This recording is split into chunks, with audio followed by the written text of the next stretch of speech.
Apparently the Elgato doesn't like that, so it could get the sound, but it did not update the video.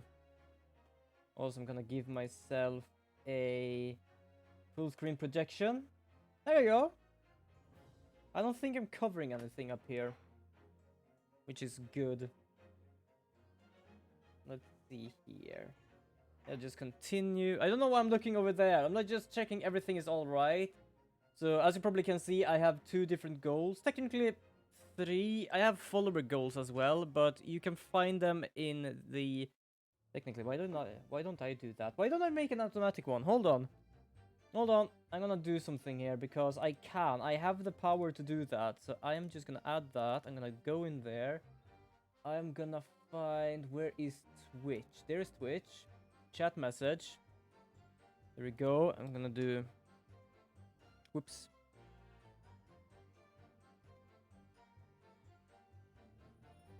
There we go. I think it's all right. Yeah, there we go. It works perfectly. So that's more or less the goals I have now. I'm gonna be honest, I don't know what I am on.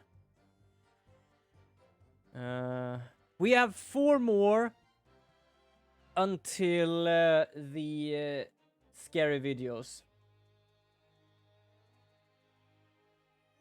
Oh, whoops. I just saw something very badly there. Hold on. Because I know that I will forget this if I don't do this now. So I'm gonna change that. If you see down below with Danganronpa, it's not supposed to be 450, it's supposed to be 300. What do we do here? See, I'm doing voices, but not on these, because I've already read what he's saying. I'm gonna do on these, though. Why isn't the dashboard opening up? Hello? Oh, there we go. That took some time. Wait, am I downloading something in the background? No, I'm not. Everything is already downloaded. That's good. Chatbot, chat commands, custom commands, goals. Let's check that. There we go. And I'm gonna change that to 350. There you go. That should be done and done with. Okay. Have I already... I'm pretty sure I've already read these, but fuck it, I'm gonna do it anyway. By moonlighting, you mean grave robbing, do you? Sure, you only need to look at a graveyard. Seeing out my appearance to gauge the answer to that. Lantern and spade. But who on earth would want to buy a dead body? And a major hospital. A major? In order to better understand the human body, the study of anatomy is crucial to medical science. But there isn't a hospital in the world that has enough specimens to work with. Though obviously they can't openly express an interest in obtaining more by obvious means. Hold on, I'm just gonna... yeah, I'm gonna change, there we go. As aspiring scientists, we young research students has no money to work with. As I'm sure you can imagine. So we made a surreptitious arrangement with a hospital via some of our medical student acquaintances. We would never take anything of value from the graves. This was all for the furtherance of science, you see. That's what we all told ourselves every time we stole into the graveyard at night, spade in hand. You realize body snatching is a serious crime. It's gonna go further back a bit. If you were caught, you could expect the gravest of consequences. We students were caught between the hammer and the anvil. We need funds for research. Yeah, we have heard that before.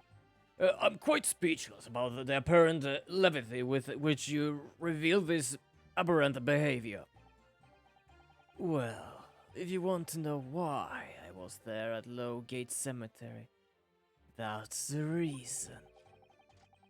But I never expected it to be the way it did. That I regret it to this day.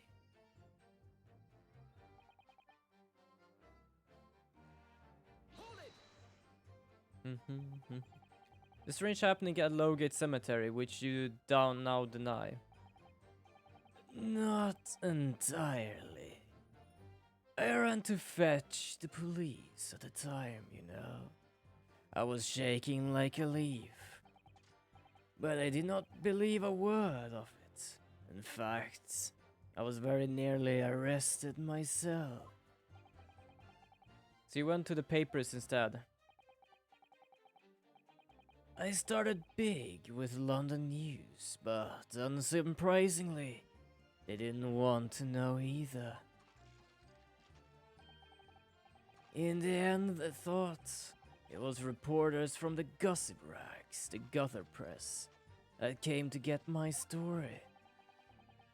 And in the spread like the plague through the capital as gossip-hungry Londoners lapped up the tail. The story was in every single paper at the time, with the exception of some broadsheets.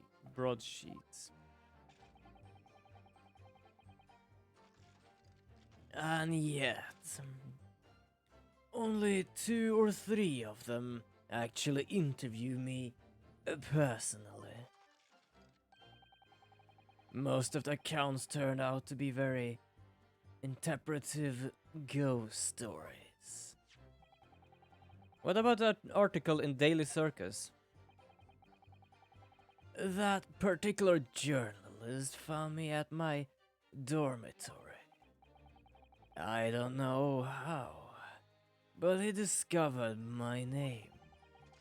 So I recounted to him exactly what had happened that night.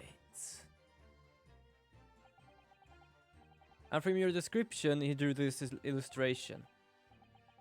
Precisely. That's how I learned that the condemned man was the infamous Professor.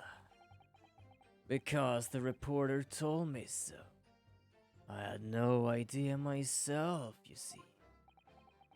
Newspaper reporters are wont to snoop around in matters that don't concern them.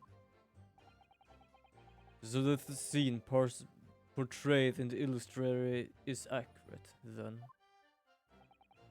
If you just see me twitch around, it's because for some reason whenever I do a voice, I feel like just going into a role somehow, which is like, I have to go do something to be able to do that. I don't know why. Why is the goal text so small? Well, thinking back now, I realized that I never actually saw the professor at all, though. Whoops, I forgot to actually do press.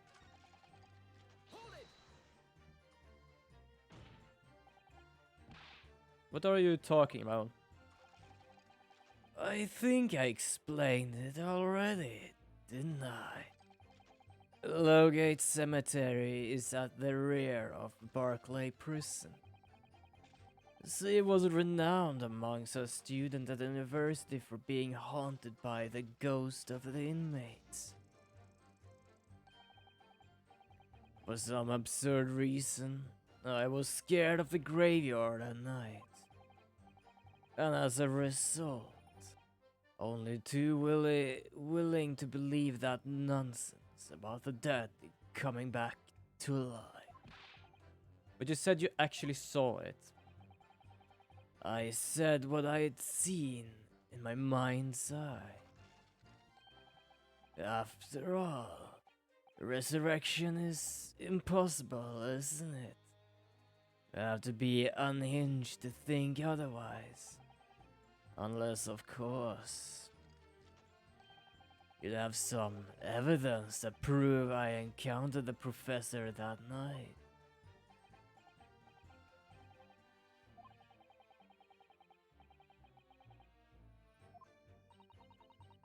Do we have anything at all, Miss Naruto?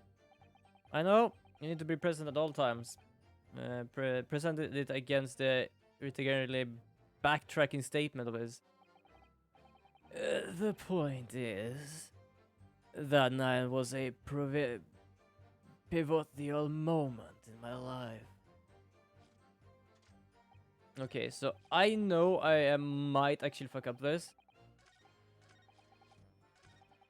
So I'm gonna save.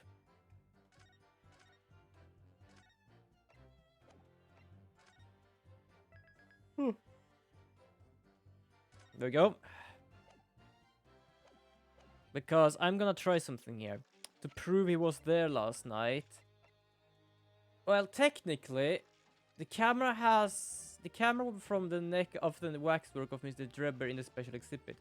When the lens extended, dark stains visible. No, this technically doesn't prove he was there. Because that's a wax figure.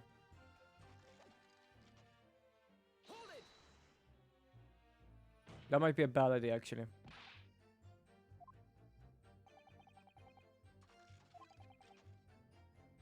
Oh. Oh yeah, wait, I went back to be able to present evidence.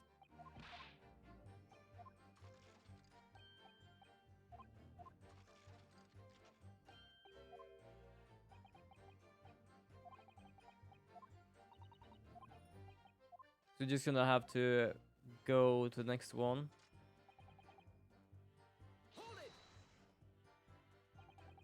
That young woman being Madame Tuspels, of course. Precisely. I don't know really why some of the text is like orange. It might be the way he speaks, but because I don't really understand what that means by I'm just gonna do my voice as I think he sounds like. I have explained. I went by the name published in the article. And come as I found the man. Yes, the article in the Daily Circus, I think you said. I was a poor student with barely a penny to my name at the time. And the young lady put £5 in front of me. So, you readily consented to having a waxwork of yourself made and gave permission for it to be put on display. I did. I should sell what little I had to sell, I concluded. Well, I think that's kind of a fair one, because it's like a waxwork model of him, like, it's not like, oh yeah, you just sold yourself, like, that's a waxwork model. That doesn't really bother. I purchased something else from you that day, n'est-ce pas?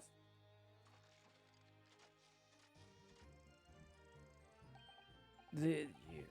I can't say I remember. What was it, madame? His camera. Ah. Ah, yes. I made a point of taking it with me. Whenever I made an excursion into any cemetery. You took a camera with you, sir. To what end? To record the details of the bodies I disinterred. But I had no intention of ever visiting a graveyard again after that night. So, I sold it. Oh, I see. I still have it, monsieur. It's a part of a special exhibit in my house of horrors. I'm very meticulous about such details. It is with the Tuspel's way. It would seem then that this was the very camera Mr. Drebber took with him to Logate Cemetery on the night in question. Yes, interesting. Now it has updated. I'm just gonna do this anyway, just make sure that there's nothing else updating. This article, you mean, published by Daily Circus. Yeah, somebody informed Dean that it was my name that appeared in the article. And carelessly let slip that night after night. I was digging up grades. Hardly a model student, you might say. The university reputation was execrably defiled, and I was expelled as a result. Mon Dieu, I had no idea. And having been run out of university, you found employment in somewhat specialist trade.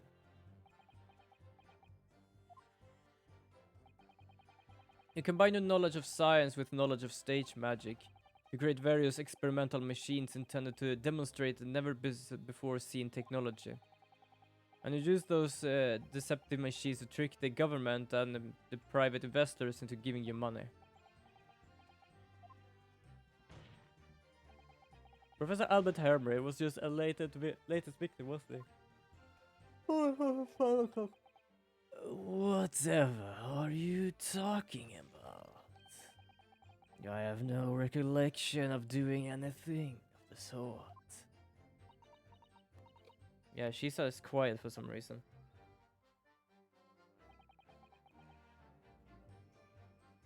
So I think I can use the camera now.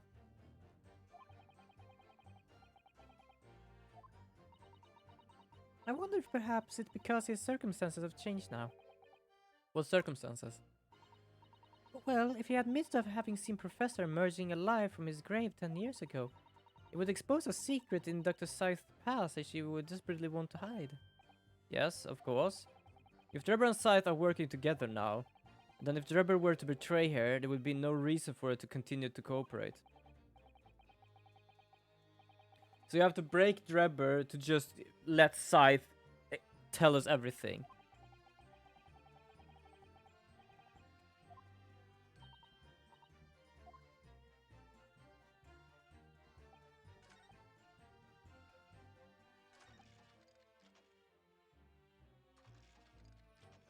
Okay, I'm gonna present this now.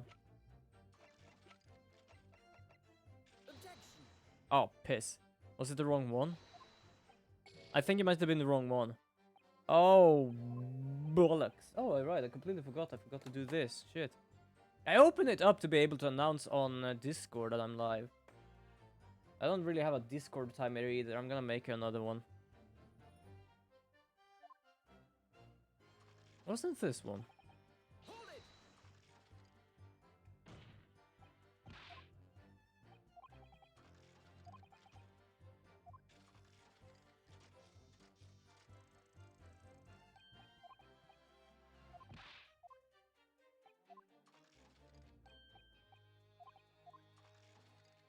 Or is it that I actually have to do this?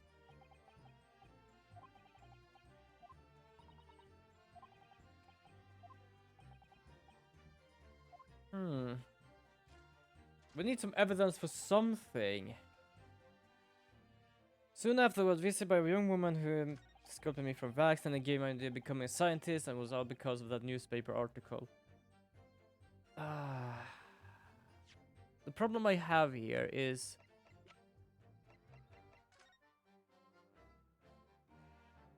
we have to prove that he saw him.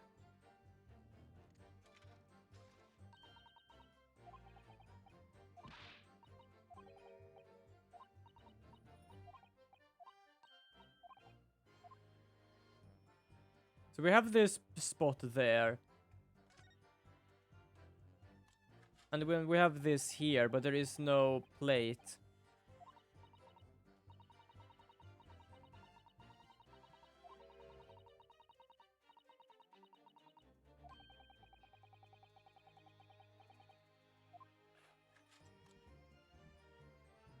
So right now we know that it's his, there is blood on it, but I need to more or less just make sure he has seen it.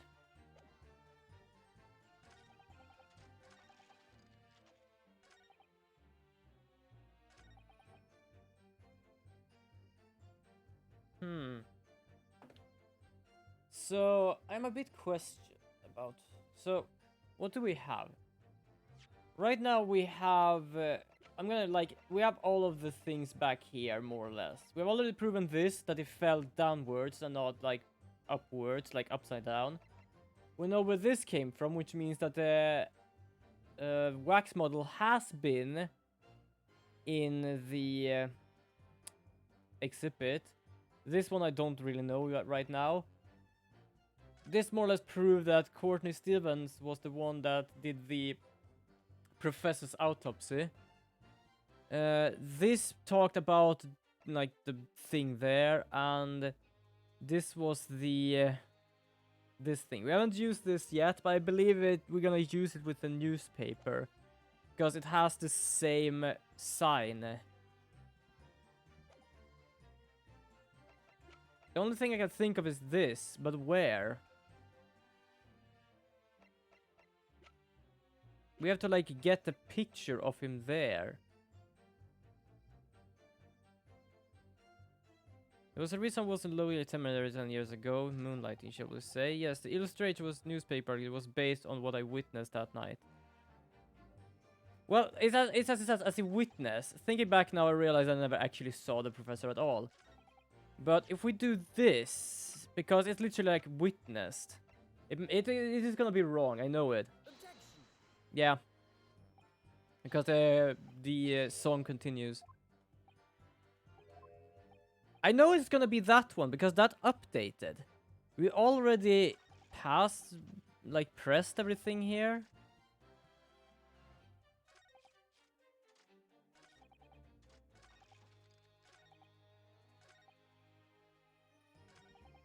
I'm gonna do this one. Or else I'm gonna move my mouse because it's a bit annoying it being there.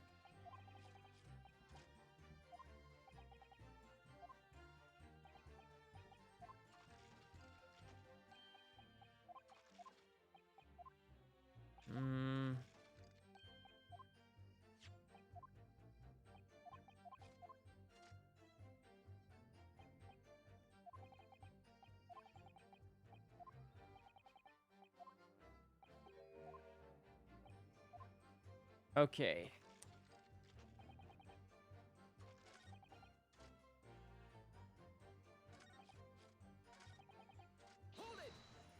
I'm just gonna press this again, why not?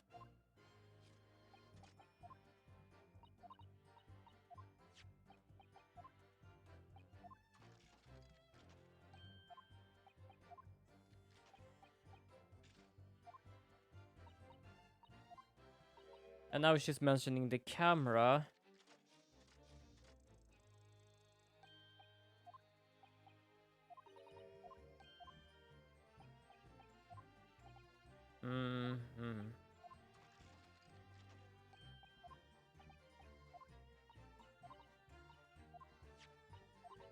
Yes, but that's what updated. So the problem is now, where am I gonna do... I know I'm gonna present it because it literally updated. There's nothing else updated. And that means that we had to get that to continue. Because if we had not get that, we will not be able to do a continuation.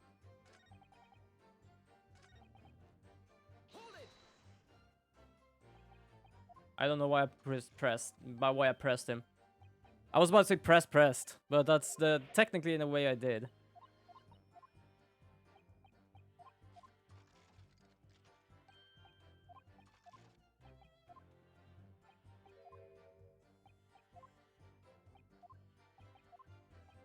I'm just gonna...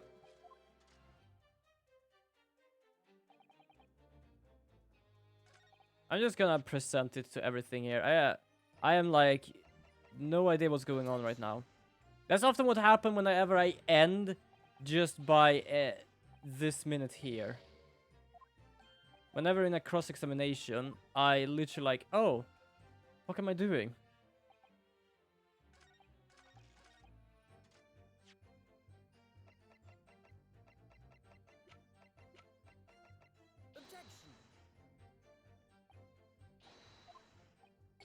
I am wasting all of mine.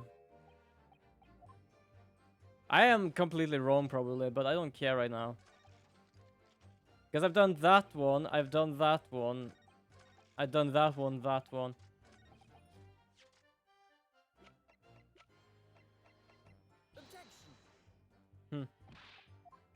Well, I tried at least.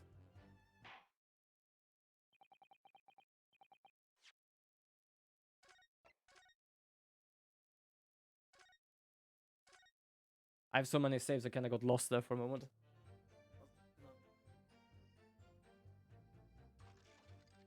There you go. I think.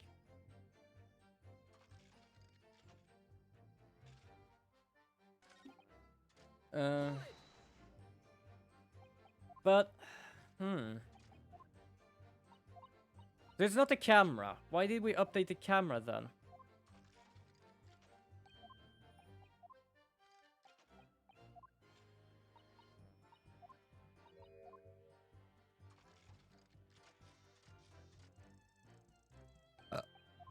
Oof. I also need to do this because I saved before I did all this.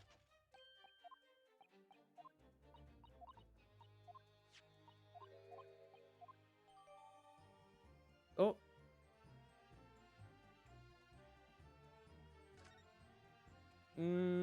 My day has been fine. It's been fine enough. At least what I'm supposed to do here. On at least this one. No, not for the future, but just this one. I'm actually wondering what I'm supposed to do, because I just got the update on the camera, actually. That it belonged to Mr. Drebber, and it has some red stain on the bellows. I have no idea really what I'm doing right now. That's a problem whenever I start the game at a cross-examination, because it just got stopped. The only thing I need, I know that when I press him, he asks for evidence for him to have been there and seen something. The camera has seen something, but we cannot prove that the camera has seen something. That's my point of perspective. So the question is, how am I supposed to prove that now?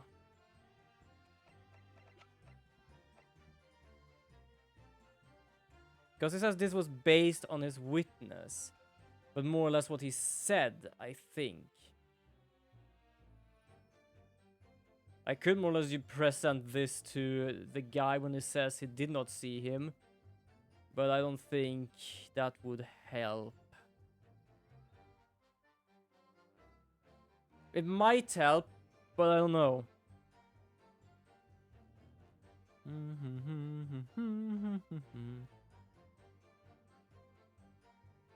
So I'm gonna do something in the background here. Just hold on for a moment.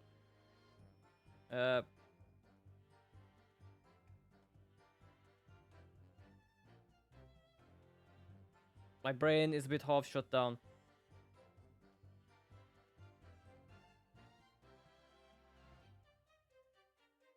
There we go. Oh yeah, welcome back. Welcome, Oscar. Ugh. Fuck, that was a bit loud.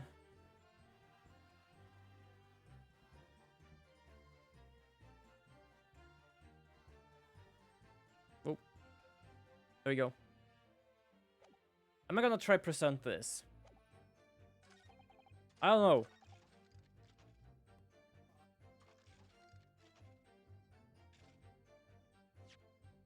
Who gave me this newspaper? Tuspels gave me this newspaper.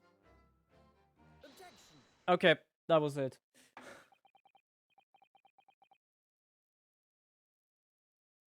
Thank you. Thank you. I do love the timing of that one, actually. Was it even the third one? It might have been the third one. I didn't count, but I do love the timing. You answered literally when I thought, you know what? I'm gonna try it. But thank you anyway. You don't believe what? And yes, I do voices for this game, which is absolutely fun. Your latest claim. You did see the professor on that night 10 years ago. Oh, there. We seem to be at odds. But I was there, and you were not. I know what I didn't see. The illustration with this article. was drawn based upon what you told the journalist you had witnessed. A figure emerging from a tomb, wearing an iron mask. Yes.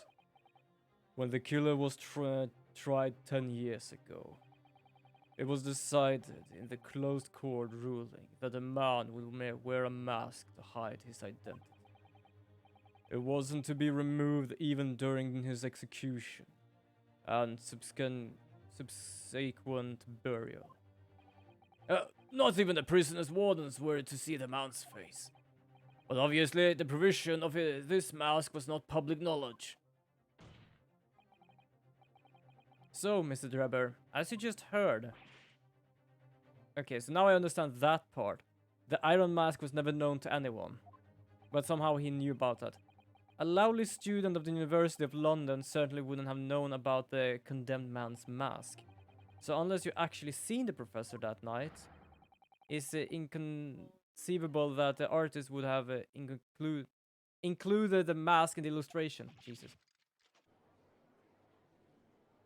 Sometimes me and reading. Order! Well, Mr. Drebber. Also need to drink something because making voices sometimes. It's a vile scene, isn't it? If you look closely. And as I have already been at pain to point out, I was utterly petrified. Which is why I had it in my head. The scene such a blood-curdling sight. But afterwards, I came to my senses and realized that I'd been mistaken. You're still saying you didn't see it? If you're so stubbornly sticking to that story, witness, then amend your testimony to explain exactly how you think your eyes deceived you. Of course. Only happy to oblige. Oblige? Yeah. I have no idea. I'm not I'm not native English. I'm native Swedish with half English. So some things I'm good at, some things I'm bad at.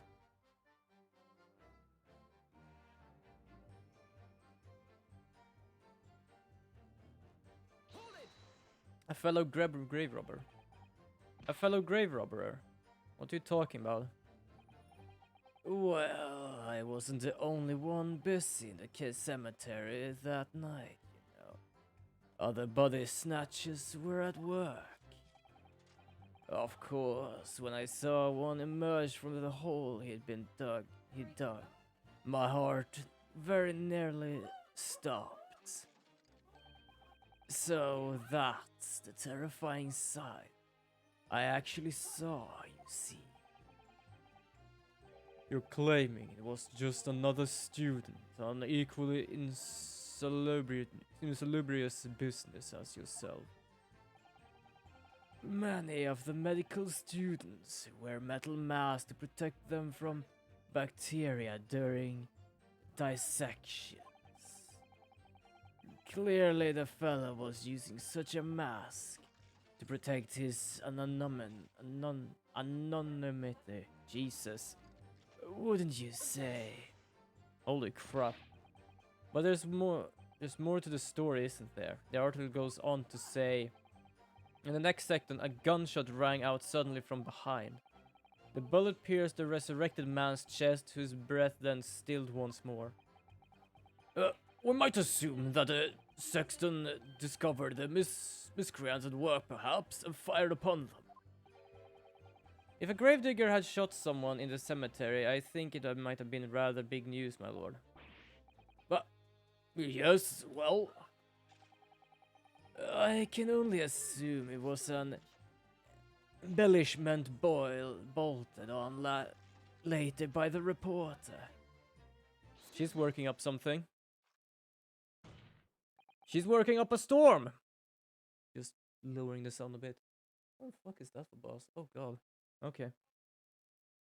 I like to have some sound in the background. So right now I have like not Dark Souls, Elden Rings in the background. I will probably play that in the future, but as you might see, I have a goal for that just because I wanted to have a goal. It's a very small goal.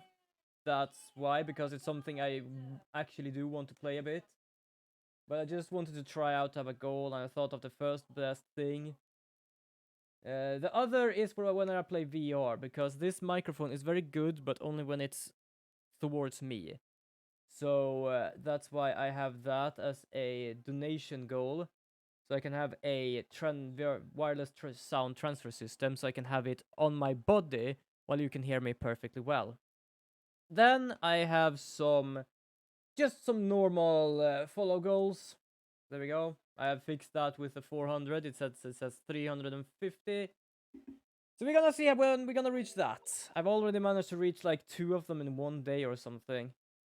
Not the ones that said here. I had 2 earlier, which was Swedish talking stream and a scary videos. No, not scary videos. What am I saying? I'm reading it right now. Ring Fit. So I did actually the Ring Fit one on my first affiliate stream, which was absolutely fantastic. I am so happy about the community that has been brought up here and the community I've joined and all that.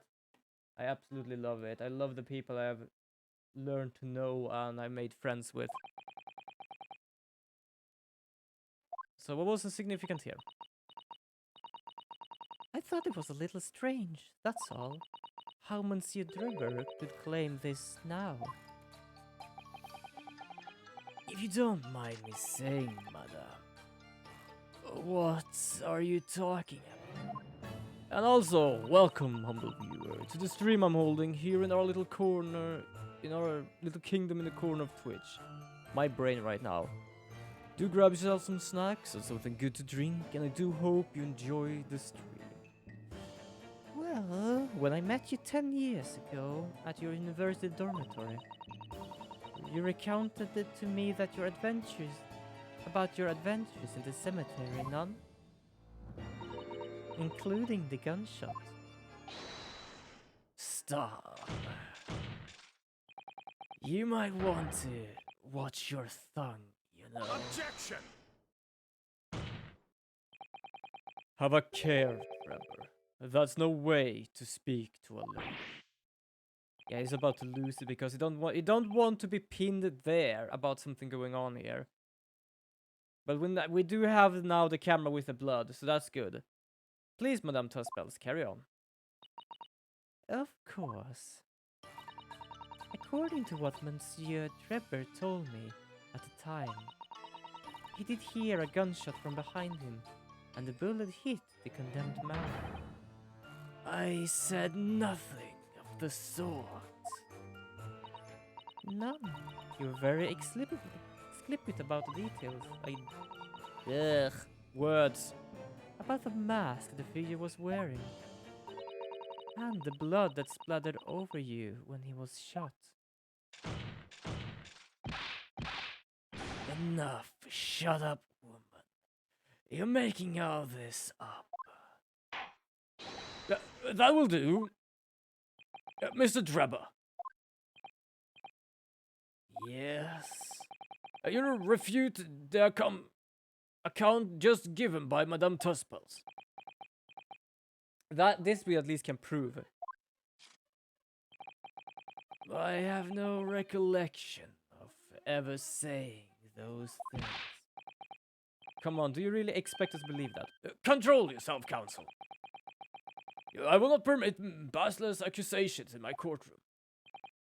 Baseless, not baseless. A bass is a fish. I haven't fished in years. I think it best that you supplement your testimony with a statement to clarify your position on this witness. For some reason, my throat is hurting from Drebber's voice. That's the only thing I can see fitting.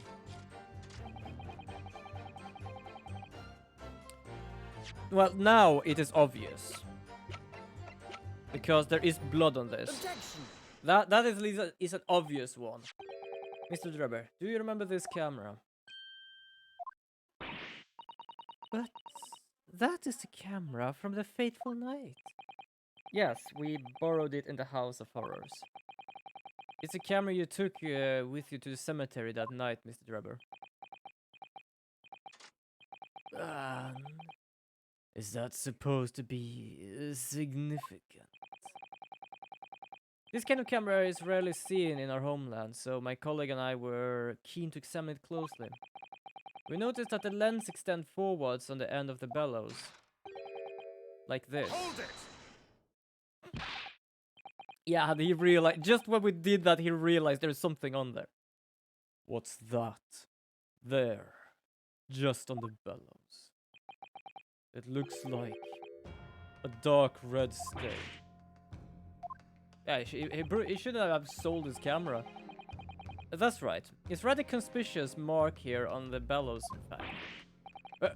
Good lord, are you suggesting? Yes, my lord. It would appear to be a splatter of blood. Something that could be confirmed with a simple chemical test. Isn't that right, Dr. Scythe? It would be difficult to determine if it was human blood and not the blood of some animal. But yes, to test whether or not it's blood at all is simple enough. I propose that Madame Tuspel's testimony was correct, and that on the night in question 10 years ago, you were splattered with blood from the gunshot wound.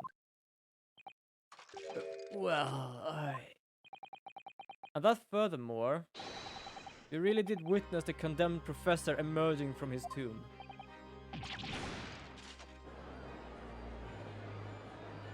Yeah, because if he breaks, she cannot keep her mouth shut. Because he doesn't have anything on her. So right now, they are both keeping each other alive here.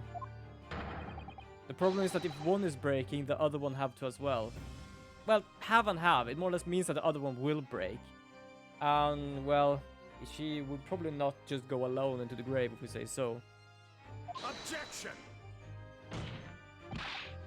But why? Why would he want to do that? Well, not for his own gain, it would seem. For whose, though? Who would benefit? Mr. Drebber is obviously lying in order to protect somebody. My goodness, he's shielding someone. Yeah.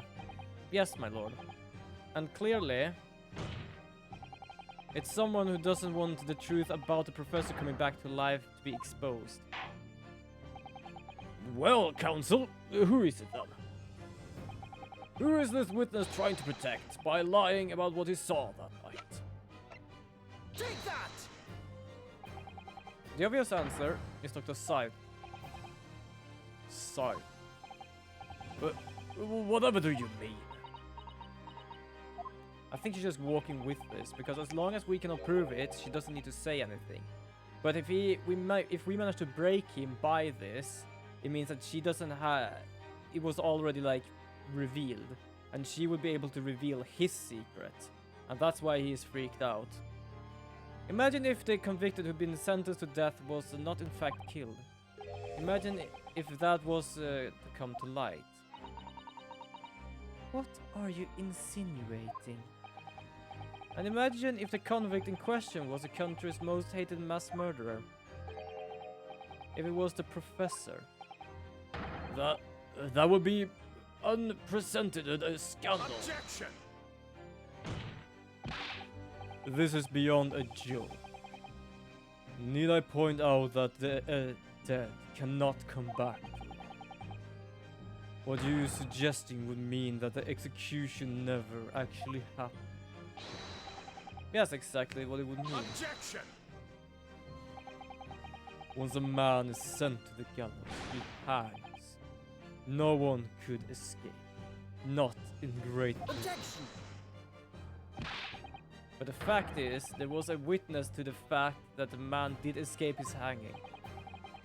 That's really true, counsel. The implications of the misconduct would not stop at the supervising coroner. It would taint the honor of the entire judiciary from the ground up. And exactly because of those monumental repercussions, the doctor side would consent to any demand made of her by someone who threatened to expose the secret, even if that meant being complicit in a crime. You mean? I mean that the side wasn't collaborating with Dr. Drebber's wicked scheme. She was coerced, Jesus, into collaborating in order to protect her dear decade-old secret. She switched the body of Mr. Assman with a waxwork model and fabricated the autopsy report.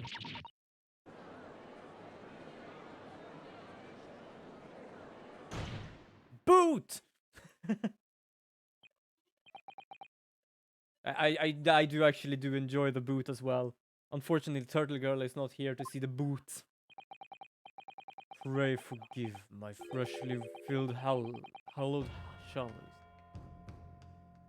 and the whole wrath of other discourteous now. Goodness me. It's just the sort of telltale Londoners would enjoy, I grant. An executed killer rising from the dead. A Scotland Yard cover. A conspiracy at the highest level. So let me ask you one thing. What's that? If the condemned man really did emerge from his tomb that night, only to be shot in the chest, who pulled the trigger and disposed of him forever? Well, I have no idea. Yeah, that's something we really don't give a shit about right now. We have a little too information. Have too little information to work at our present, I think. I couldn't agree more. The Old Bailies is no place for wild fantasies. And have you considered this, my learned Nipponese friend? Consider what? Do you realize just what a dangerous endeavor it would be to coerce with this woman into such criminal activity? It's tantamount to declaring war on the entire British police force and judiciary. Quite. I've hard to imagine any sum of money being offered for research would warrant it. To rely on some stage deception when so much is at stake would be madness. Well, I suppose. And this was no petty crime either. The victim was murdered. A man who'd already invested money in the venture and would be instrumental in future profits too. Yes, I had no reason to kill Mr. Assman at all. Or are you forgetting that his death resulted in me receiving not a single penny? The court is already aware of the contract between myself and the victim. No. There is the contract, that's very true.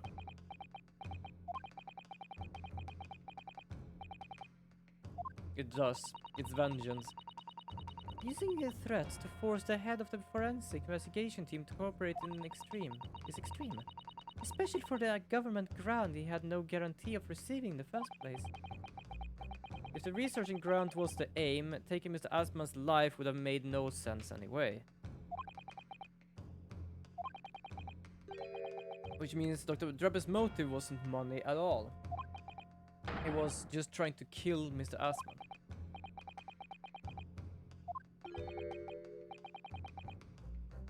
The motive is because he was the one publishing his name. Your time is up, my learned. I'd say you have one last chance before the jury lose their patience with this charade. Let's see if you can back up your heady proposal, shall we? I do love it how his apprentice just backs off a bit. How do you explain why this engineer would throw all caution to the wind and threaten his own country? At this point, I'm not prepared to listen to any more of this outlandish conjecture without proof. So, counsel, present your evidence.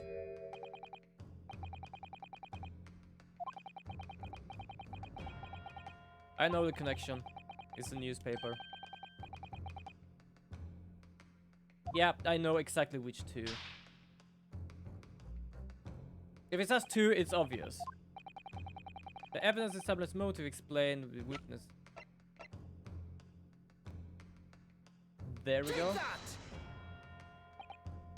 It's this newspaper article, my lord.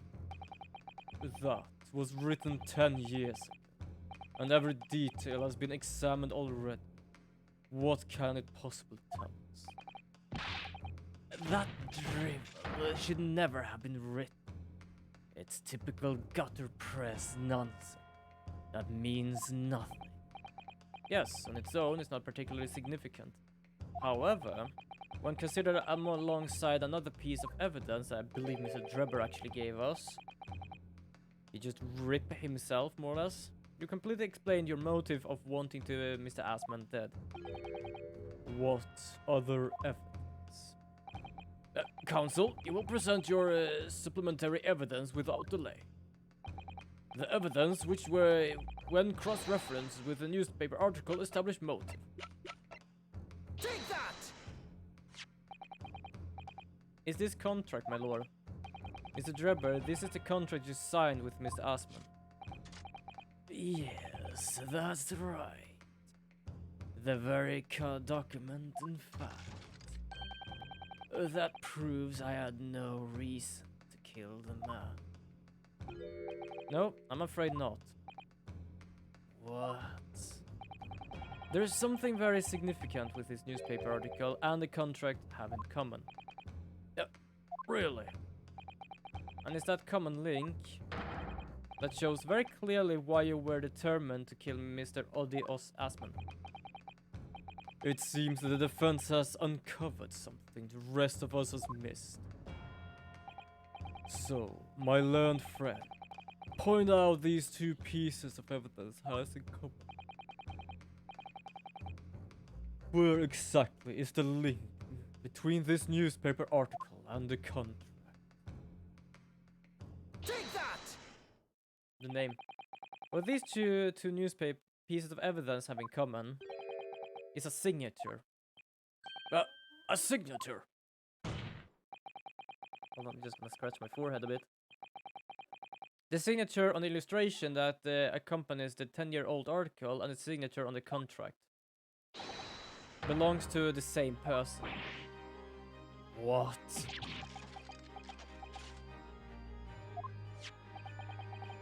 As the court has heard, this illustration was drawn 10 years ago by the newspaper reporter who found Mr. Drebber and interviewed him about his ordeal. If you look closely, the reporter's signature can be seen in the bottom right corner of the drawing. And if you look at the contract here, which was signed between the witness and the victim last year, you can clearly see Mr. Assman's signature at the bottom. Let me see now. Good lord, yes, they're identical. In short, the journalist who drew the illustration and wrote the article published about Mr. Drebber 10 years ago was the victim of this case, Mr. Odi Assman.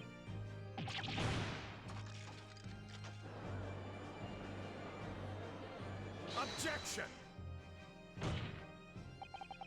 But explain to the court why. Why would that constitute a motive for the witness to murder us? Well, if you think back, you remember that Mr. Drebber talked about that article in his testimony.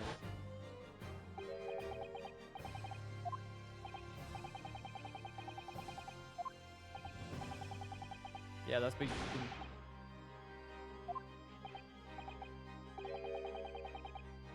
Yeah, he suffered retribution enough.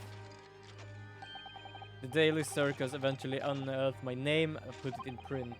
It caused me great many headaches in the end, I had to leave the university. That was the only paper with a bad grades to identify me and ambiguous, I might add.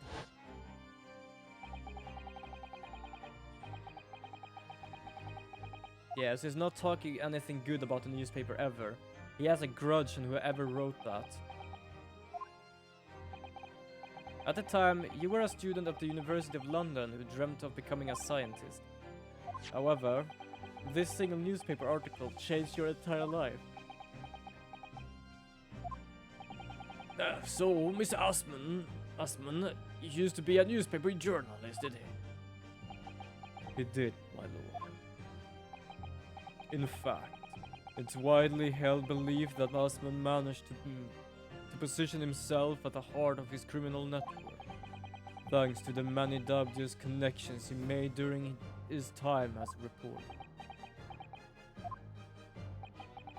So, you had to give up on your dream and leave university. You lost everything. Eventually you find yourself working in the field of science, but only in the shadows. And all because of that article, written by Mr. Asman. Enough!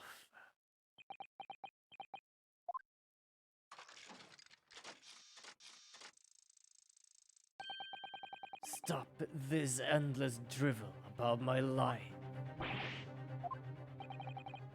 Explain yourself, Mr. Drubber. Yes, it's true. I had to leave the university as a result of that article. But I was just the straw that broke the camel's back. What do you mean? Almost every student of science in the facility was too poor to actually conduct any research. But they struggled on with their hypotheses anyway. We all did. Only to have them taken by vultures. Sooner or later, you knew your ideas would be stolen and patented by some wretch or other after all. But good gracious, making a name of yourself as a scientist in a climate like that was a miracle only a few selected geniuses would ever hope to achieve. Personally, I wasn't one of those geniuses. He was hardly a wretch. Being forced out of the university because of low gate was the best thing that could have happened. Objection! I think we're gonna more or less present the trophy, because he actually was a brilliant person. Of course I do. Who is better placed to know whether or not I possess a talent for science than me?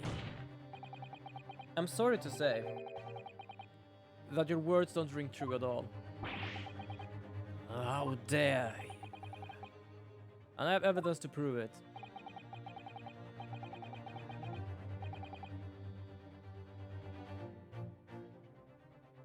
How are you in a position to say anything about me? I don't know you from Adam. What does it mean by that? I have never heard that before. I don't know you from Adam. Is the university called Adam? I have no idea. Fine. If you think you have evidence, go ahead. Show it.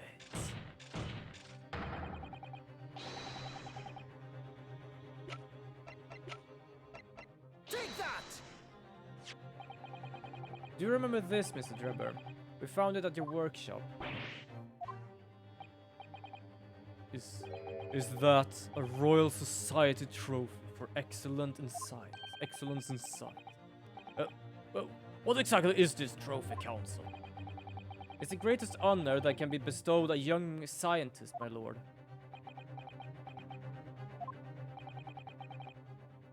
There is no higher accolade. It recognizes emerging talent and promises a bright future. Good gracious. Your prospects from the future were excellent, weren't they, Mr. Drebber? Because even then, you were a genius in your field. But you lost everything. You had no more future. Your talent would go to waste. All as a result of this newspaper article. I don't know when you realized who Mr. Aspen was, but when it dawned on you that he was the same journalist who then 10 years ago ruined your life. It's abundantly clear that you had no intention of forgiving the man.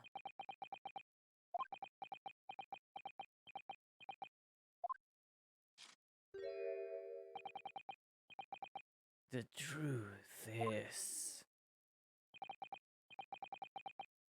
Nah, it's not going to fold.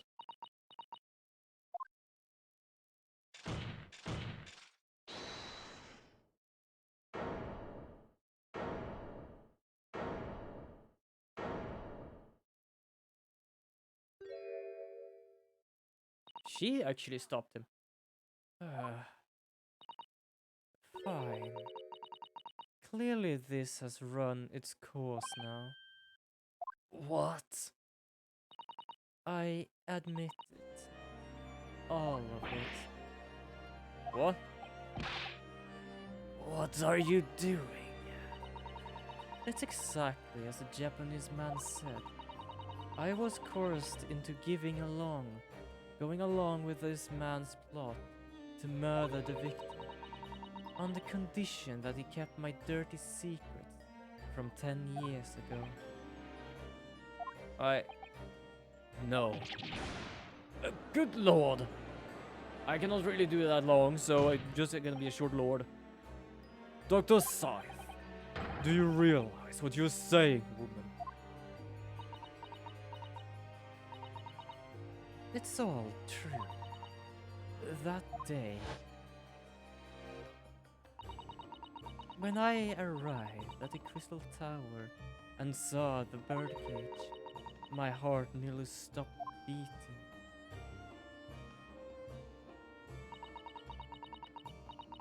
The memory from a decade ago that I'd done my best to bury deep inside myself. It was the professor again, staring me in the face. And then, before I had a chance to react, I noticed something else. So it was never a wordly talk between them. It was literally just, look what's here. If you don't want this mentioned, then you'd better do something about it. There was a note tucked inside the model's jacket. Dr. Scythe, you will go along with my plan. From someone who knows the truth about what really happened that night 10 years ago.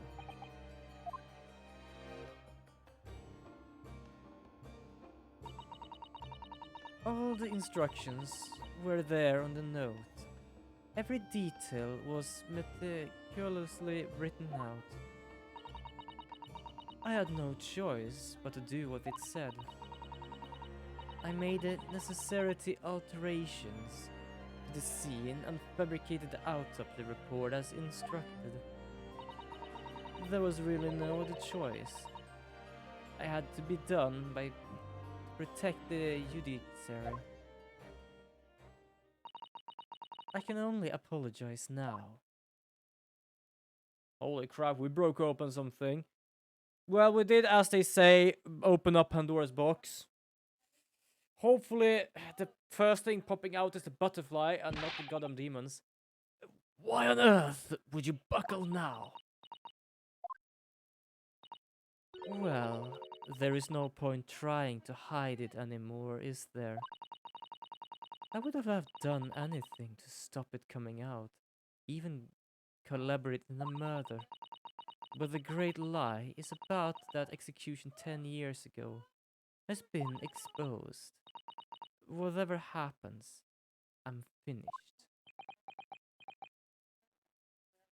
So that means that Madame Tuspel either have to close that place because it actually has the face of the murderer, or it's gonna be absolutely the most like visited place ever. So then, Mr. Drebber, what do you say to that? Your accomplice has admitted everything.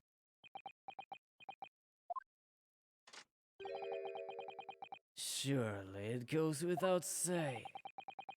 You admit your part in it too, then?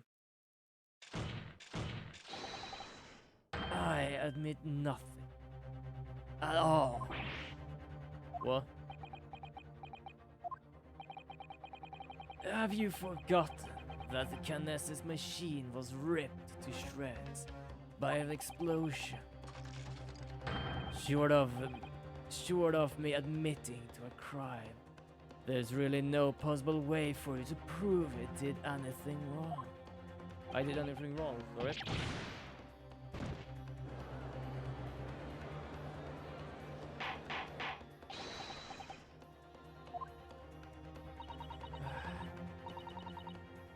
Whatever this man says, I admit to everything. He threatened to expose my secret, so I went along with his plan.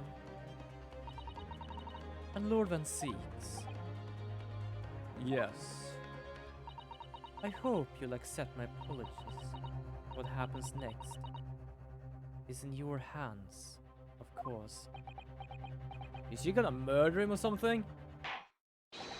Yeah, I have heard more than enough now. I hereby present the final findings of this court.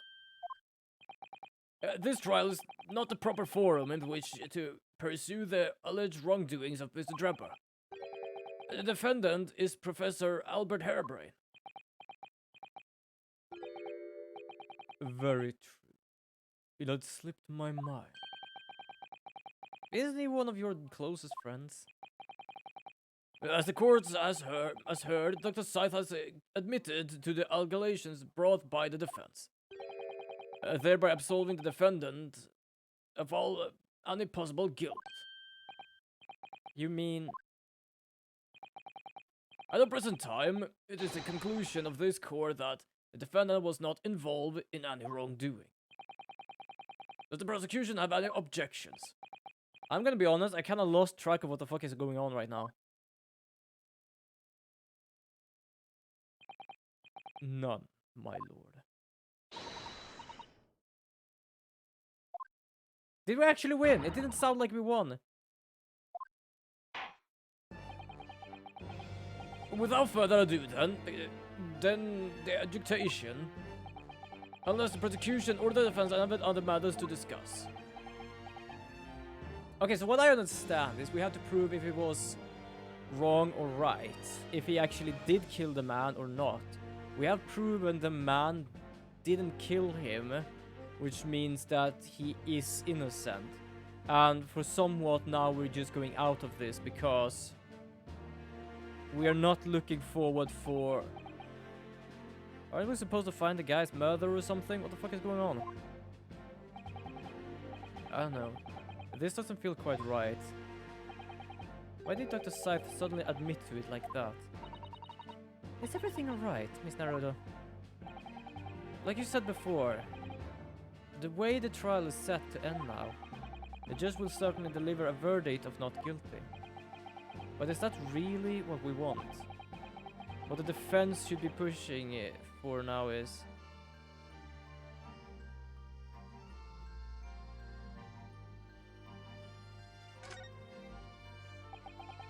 If the judge gives his verdict now, Professor Harebrain will be found not guilty without any doubt.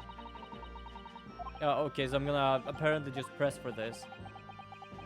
In the antechamber during the recess earlier, I did give Mrs. Sholmes my word though, didn't I? I told her to pursue any doubts I had to the truth the absolute last. If you gave Mrs. Sholmes your word, then it most certainly isn't nothing. So for some reason she can read my mind. I don't know why. And it means there's only one right answer here. Yes, you're right. I don't know why I was ever wavering. I kind of forgot about that part. Where is everybody today?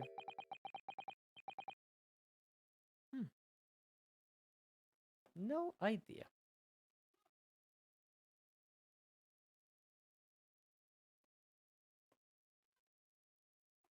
The defense objects to the trial ending at this time, my lord. I beg your pardon. We demand one final testimony. What? You do realize I'm about to educate in a favor of your client, I presume? What are you playing at now, my Nipponese? Why would you want to obstruct the conclusion of the trial at this point? No defense lawyer in his right mind would do it.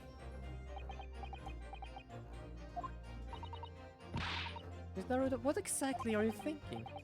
The truth, the whole truth, and the way to bring it all out in the open. Right. Yes. In hindsight. Oh yes. One more word of warning before I go.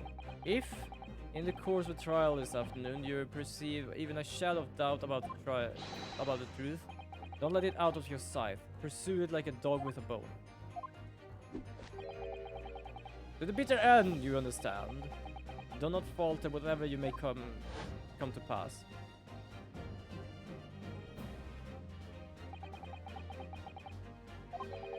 You must have deducted that this would happen. Yes, I'm here in court to advocate for my client and to secure acquittal. Obviously. But that's not all.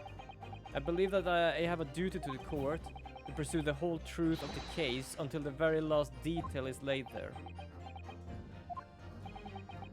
And that is why the defense calls for further testimony from Dr. Seif. Testimony from me? About what? About the nature of your collaboration with Mr. Enoch Drebber. Huh. In that case, it's escaped your attention. I already admitted to everything I did. The whole truth has already been revealed. Stop wasting everyone's time.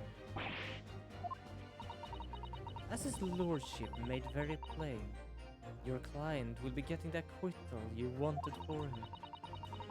There's simply no point protracting this business further with another tedious cross-examination. Objection!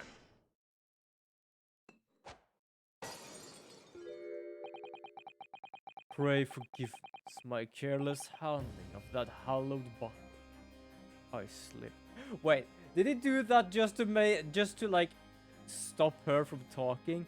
Because often he has like some sort of point towards me why he threw it away. But this time he only said he slipped. That's what you call it? What's your objection, Lord Van Six? The prosecution also called for supplementary testimony from the witness. Don't be stupid. If there is more to this case than has yet come to light, then I will join my learned friend in pursuing the facts until the bitter end. You what? Lord Van Six? This is most irregular, to say the least. However, as the prosecution also calls for it, I will uphold the request. Dr. Seif, you will testify for the court. Explain the full extent of your involvement with a murder apparently committed by Mr. Drebber. Very well.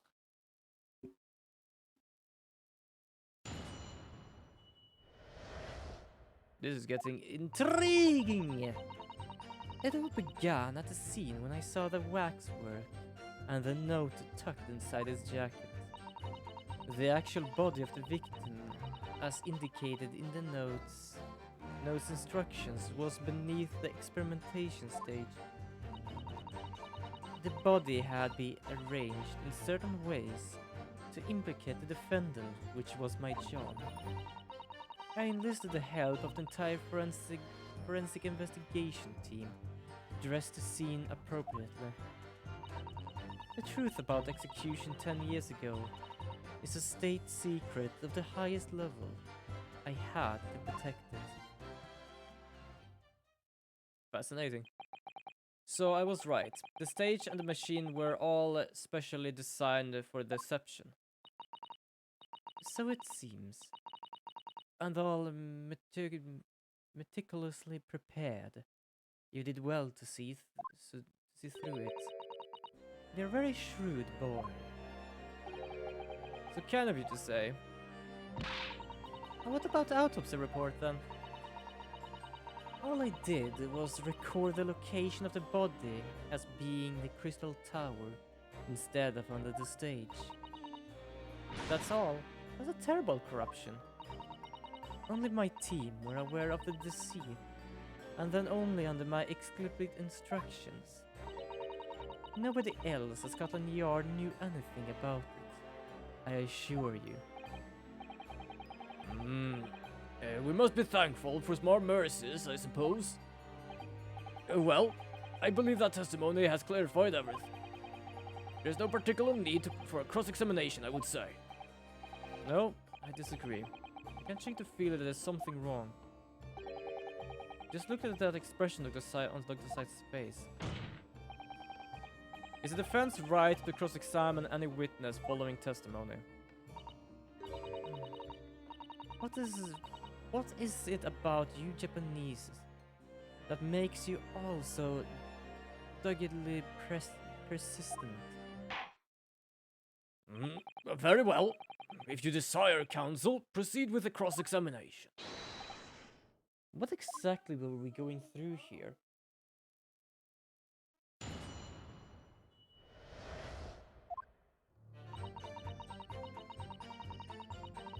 Hold it! From what you described before, it sounds like the note was anonymous. Did you have any idea who was behind it? There were very few people in the known about what really happened 10 years ago to start with. But anyway, I never heard of this engineer, so no, I had no idea. Yet despite not knowing who was behind the plan, you went along with it. I had no choice. Protecting the professor's secret was my only concern. But the horse has bolted, and the stable door will never shut again. Scotland Yard's reputation will be irreversibly damaged as a result of all this. Yes, thank you, Lord Van Seeks. I am very well aware of that. So as I understand it, what you found in the birdcage was the waxwork muzzle. Where then was the victim's body?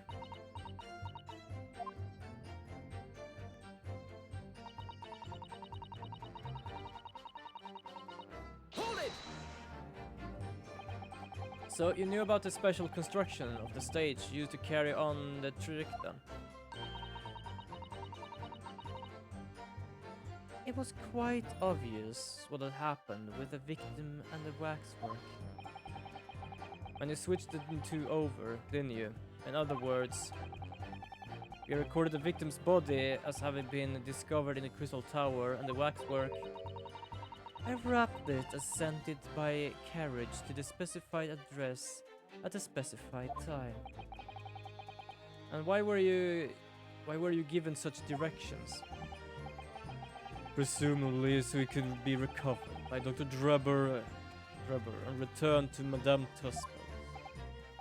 I see. And then you put the bird cage back in the experimentation stage. Yes. Although, someone obviously made a mistake about which cage should go where. I thought I made it perfectly clear to the team, but still. I suppose you were focused on the victim's body, that being more important detail. Yo! Hi there, girl! Welcome to the stream! Oh, just gonna stretch a bit. Hold on. I am fine. I am absolutely fine, don't worry. Sometimes I'm just thinking too much, that's all.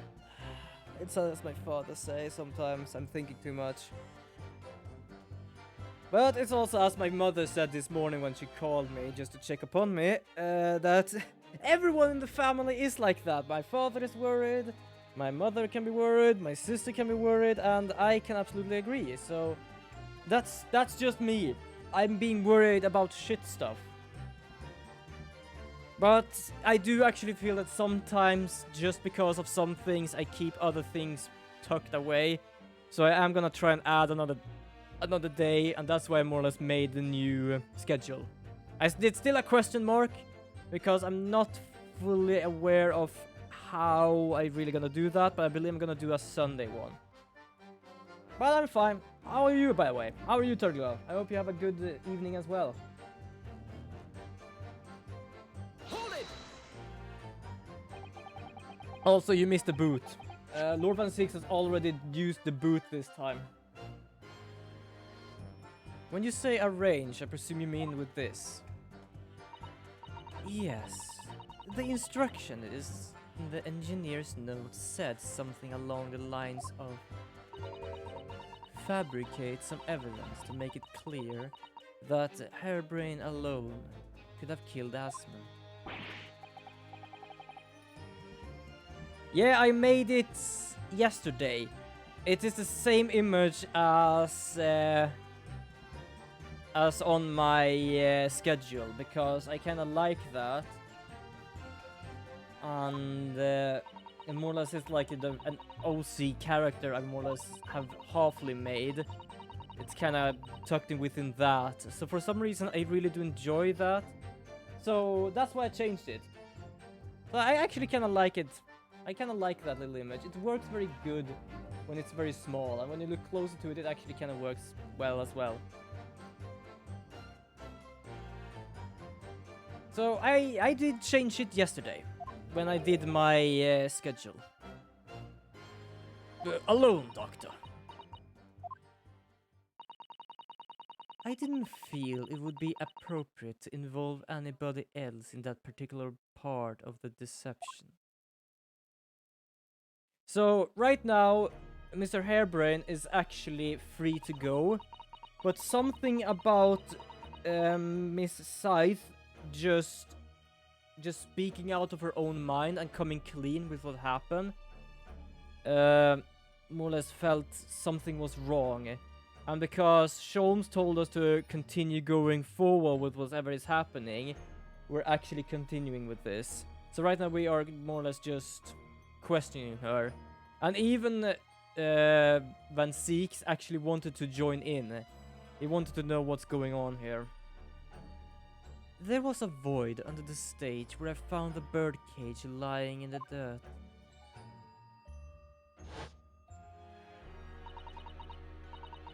I approached it, leaned down and slowly opened it up. Then I took the screwdriver in both hands and plunged it into the man's chest.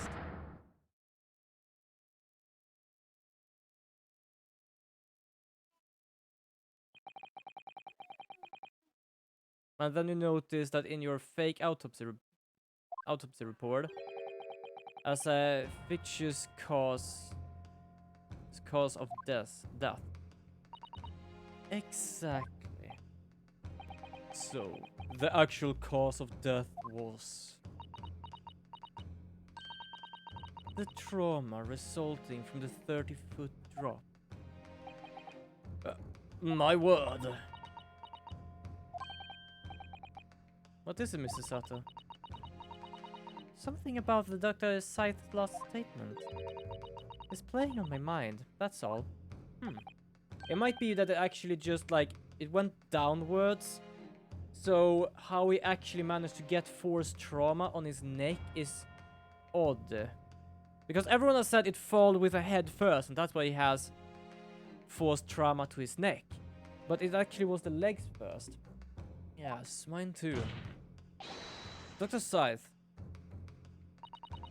There's really no need to shout. I can hear you perfectly well. The defense called you for add what you just said to your formal testimony. Oh, which part?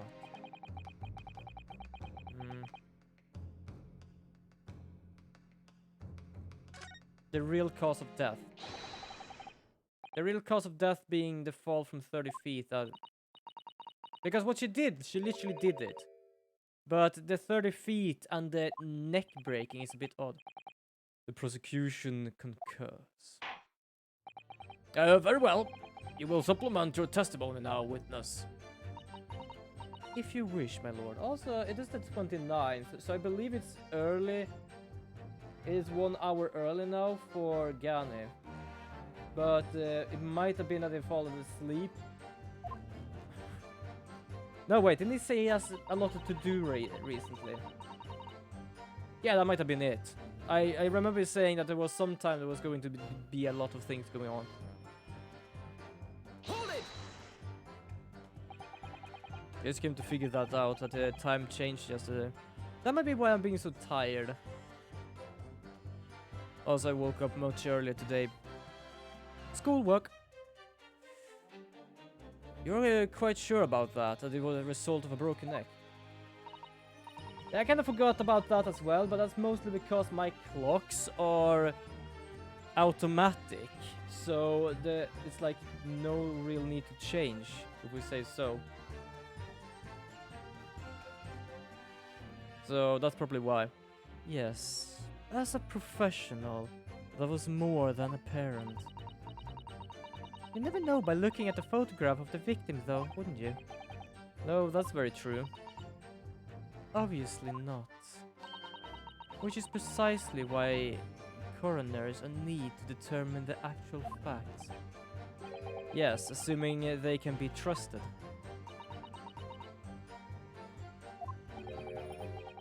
There is no point calling her assessment into question without evidence.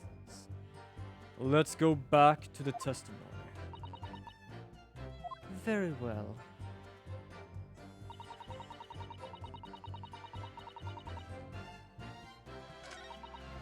I'm gonna try something here. Because it's literally, she just said, yeah, she just stabbed him. To make it look like it was it was Mr. Hairbrain. But like, he was already dead at the moment because the neck had broken. But how can it have been broken? So I am gonna do like I've done before. I'm gonna do this one. Objection! No. Apparently not. I was wrong. I was wrong.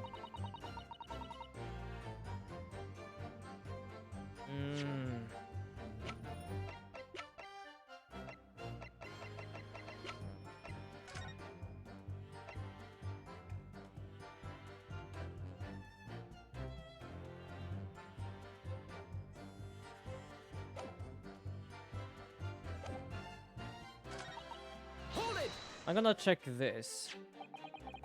I'm gonna jump over to this one and see what's going on here.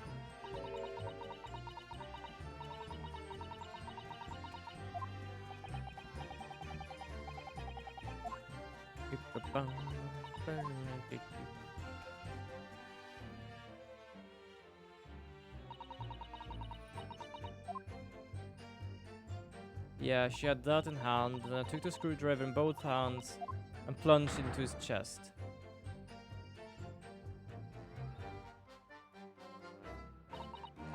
After that was simply a matter of recording the stab wound as a cause of death.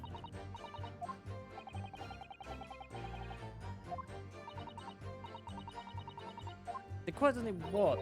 I feel like the neck part is the part I'm wondering about, because there's something about, like, it's more about that. I'm gonna change it just to see what's happening if I do. Look aside. What you said before about what you did with the victim's body, I believe that may be significant. You can change your supplementary statement to explain it in detail.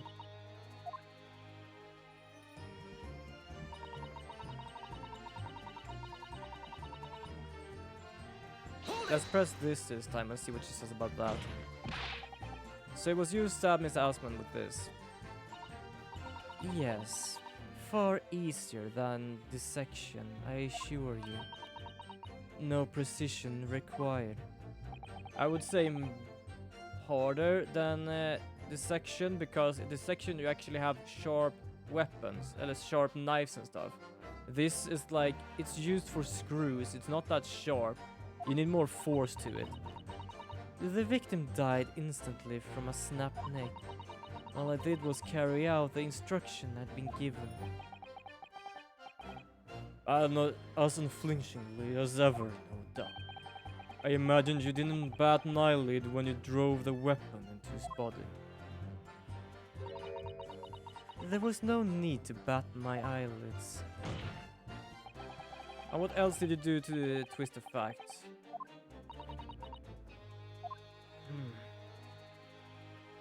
There has to be something.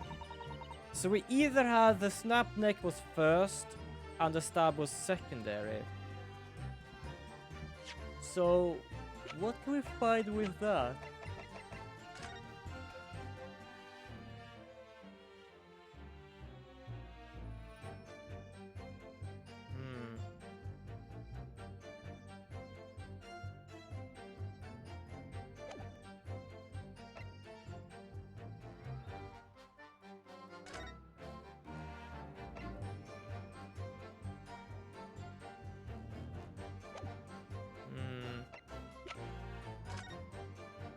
We already have used that. We already know that he's here. The bird cage. I'm questioning how she managed to like just drove in her arm in between here. Should I do the bird cage with this one as well? Because I feel like, how the hell are you supposed to do that? Just stood over the victim's corpse where it laid in the toppled birdcage and plunged the screwdriver in his chest. How? I'm pretty certain you need force for that, and like there's so much shit in the way. Objection! No, I was wrong.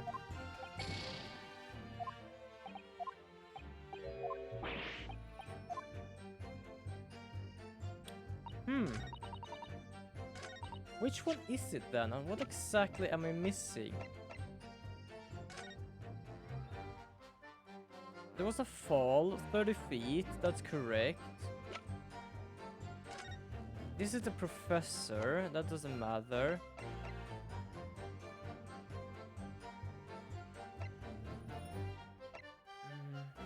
Any ideas? Like, I'm out of ideas right now.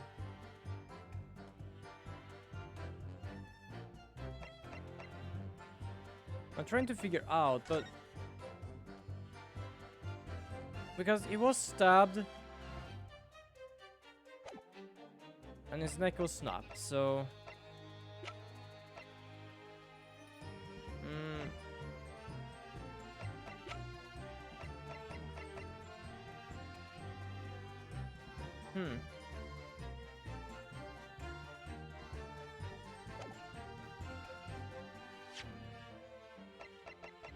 Objection! apparently it's the picture. I guess it was a picture because that's the only thing that shows him. I got a nasty feeling that this inconsistency points to an extremely uncomfortable truth. I was mostly just guessing here because the bird cage is more or less just, this is the bird cage you were over. What exactly did happen? But he did snap his neck apparently, and it was in the bird cage, apparently not that. But the image showing a stab wound, but nothing on the neck, really. What on earth is the matter, Counsel? Have you lost your tongue? I apologize, my lord. Dr. Scythe, in that last statement of yours, there's just one point. That seems to defy explanation. Out with it, my learned friend. There is an obvious inconsistency between your description and this photograph, which shows the victim in the birdcage following the event that led to his death. Objection! The court has already examined that photograph in depth. There is nothing new we can learn from it. Yes, we have already considered it. That's true. But we now know the facts to be different. What do you mean? I believe we should let the defendants explain. Where these photographs will be seen the alleged inconsistency with the witness statement.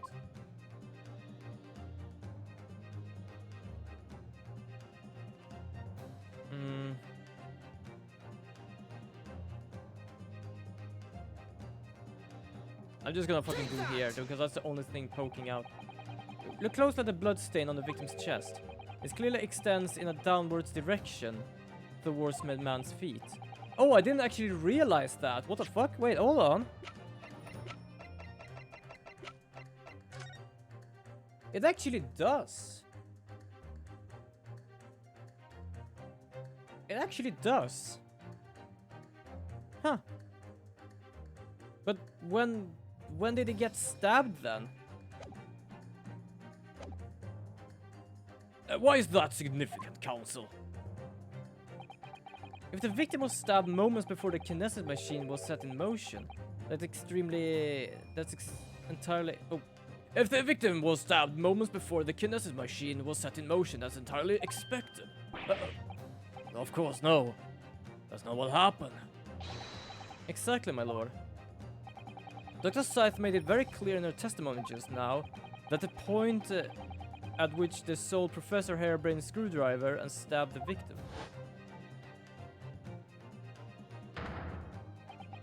was after the grand deception was set in motion, when the birdcage had fallen below the stage out of sight. From the shape of it, it's clear that the birdcage would have fallen on its side after the 30-foot drop. And if the victim had really been stabbed while it's inside the birdcage in that position, the blood from the wound would have spread out equally in all directions. For it to have formed the longitudinal appearance we see in the picture is inconceivable. Huh. So what happened then? Given that the victim's blood seeped vertically downwards from the wound, it must have been the case that when you stabbed Mr. Asman, he was standing up. In short, Dr. Scythe, the latest testimony was total fabrication. Did she kill him?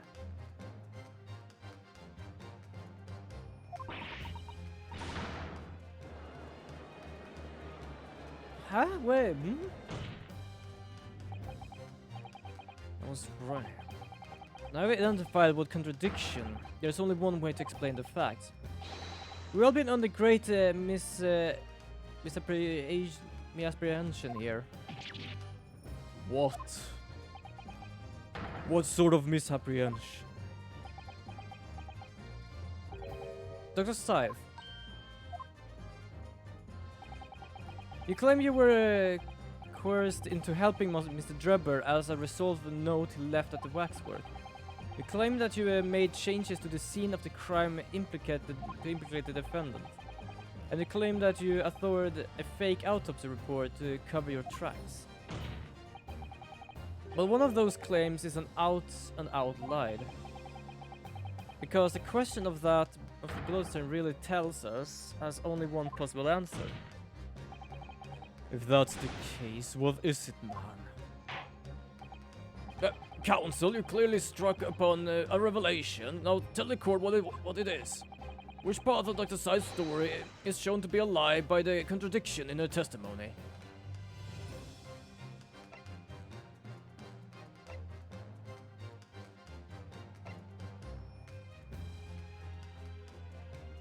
The stabbing of the victim.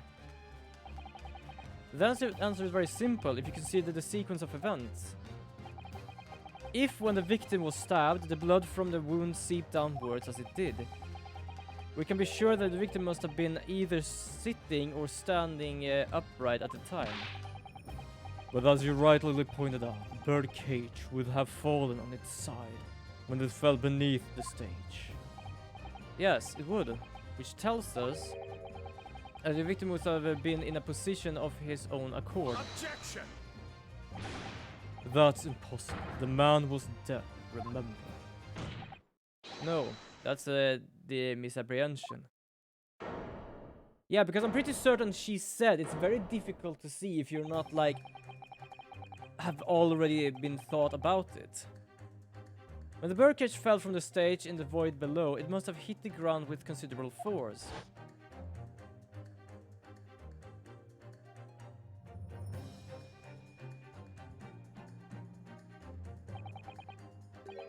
But Mr. Asman didn't die in the fall.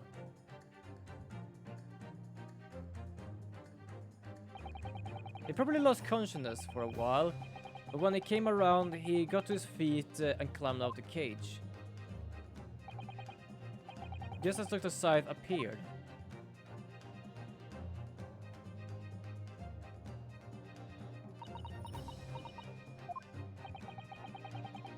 If the victim was in fact alive at that point in time, it changes everything.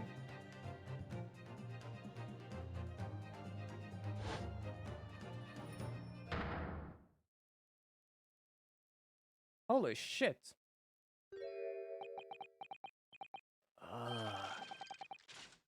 So, what? Why is he like there? Mr. Oddie Asman Killer wasn't the defendant, Professor Albert Hairbrain. Nor was it the mastermind behind the stage trickery, Mr. Enoch Drebber. It was you, Dr. Courtney Scythe.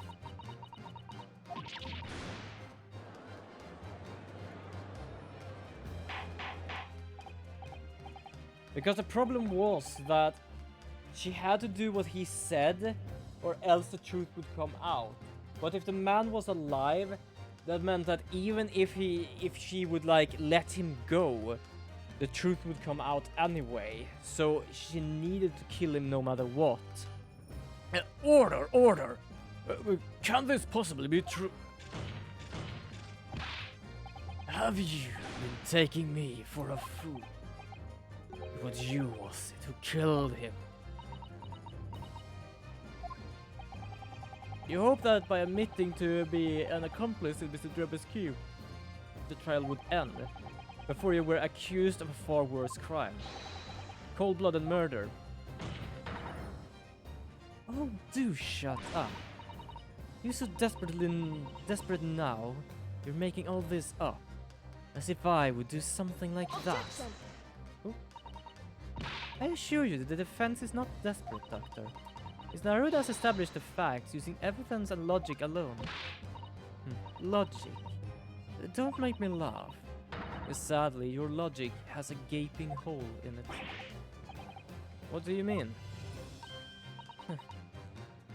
I'd have to thought it was obvious. A motive, boy. You're lacking a motive. What possible reason could I have to kill Mr. Asman? Asman was involved in any number of criminal activities, from coercion to theft to murder. But there is no known connection to Dr. Scythe there. I'm rather relieved to say that it does seem somewhat far-fetched.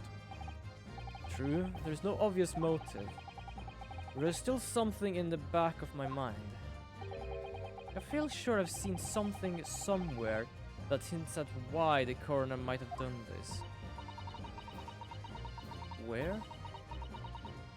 Yes, I might have tampered with the crime scene and concocted a fake report, but murdering someone for no reason is a very different story.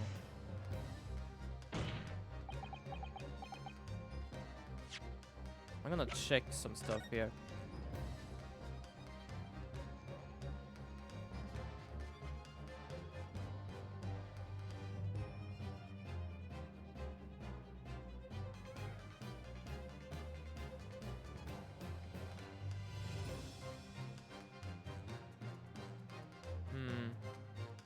I'm trying to find a name.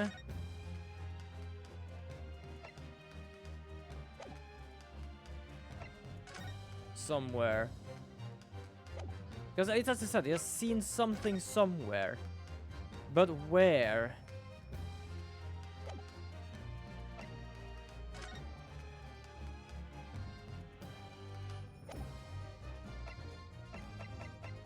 I guess we're just gonna continue. No. You were questioned what possible reason you could have had for wanting to kill Mr. Asman.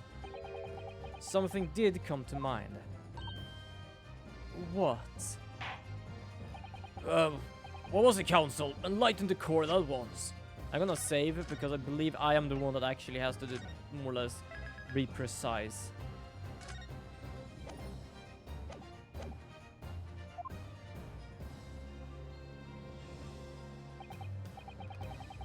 Yes, we saw it yesterday, didn't we? Something that seems strange, but we had no reason to suspect it at the time. There is a particular object that explains why Dr. Scythe would have wanted to kill Mr. Asman.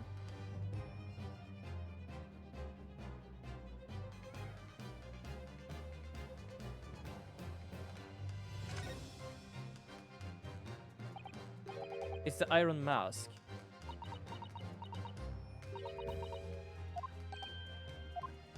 Nope.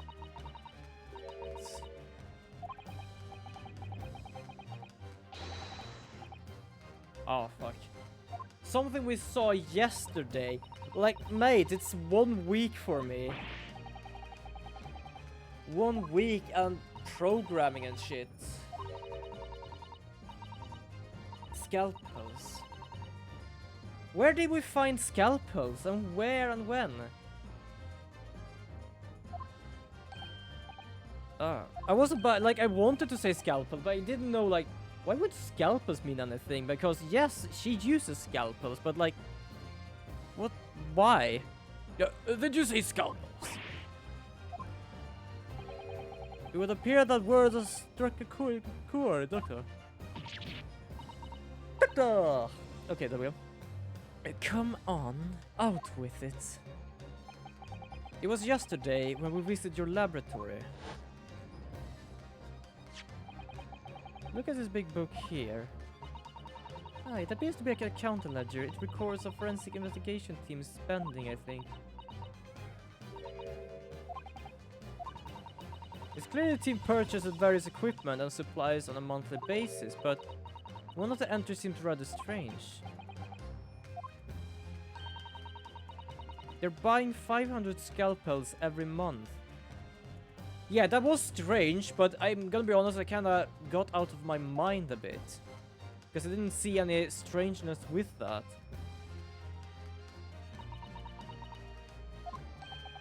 Uh, 500 scalpels a month.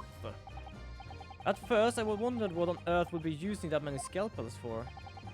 But actually, I realize now that the scalpels themselves are significant. It's the money for them disappearing every month from the department's accounts. Asman's criminal organization relied heavily on extortion for its fund. Tracing the money from the forensic investigation team's account to find out where it was going would be extremely straightforward. Huh, that's interesting. Also, welcome, humble viewer, to the stream I'm holding here in our little kingdom in the corner of Twitch. Grab yourself some snacks and something good to drink, and I do hope you enjoy the show. 10 years ago, when Mr. Asman was still a journalist and wrote this article about Mr. Drebber, he may as well have stumbled upon information as he was researching the story. Information relating to Dr. Scythe's darkest secret that he used to rack money from her for the next decade. Doc, oh, good lord, you mean... I don't know what happened on the night in that execution 10 years ago. But clearly the opportunity to rid yourself of that menace was too tempting to pass up. So we had two people that wanted the man dead because of what he did. But only one of them was the murderer. So in the end, you weren't cursed at all, weren't you? You did it entirely of your own free will. You stabbed Mr. Asman in the heart with all your might. To silence the blackmailer who knew your darkest secret forever. Oh, she's flipping. You will never understand. None of you. Oh. Well, I've been keep covered of all those long years.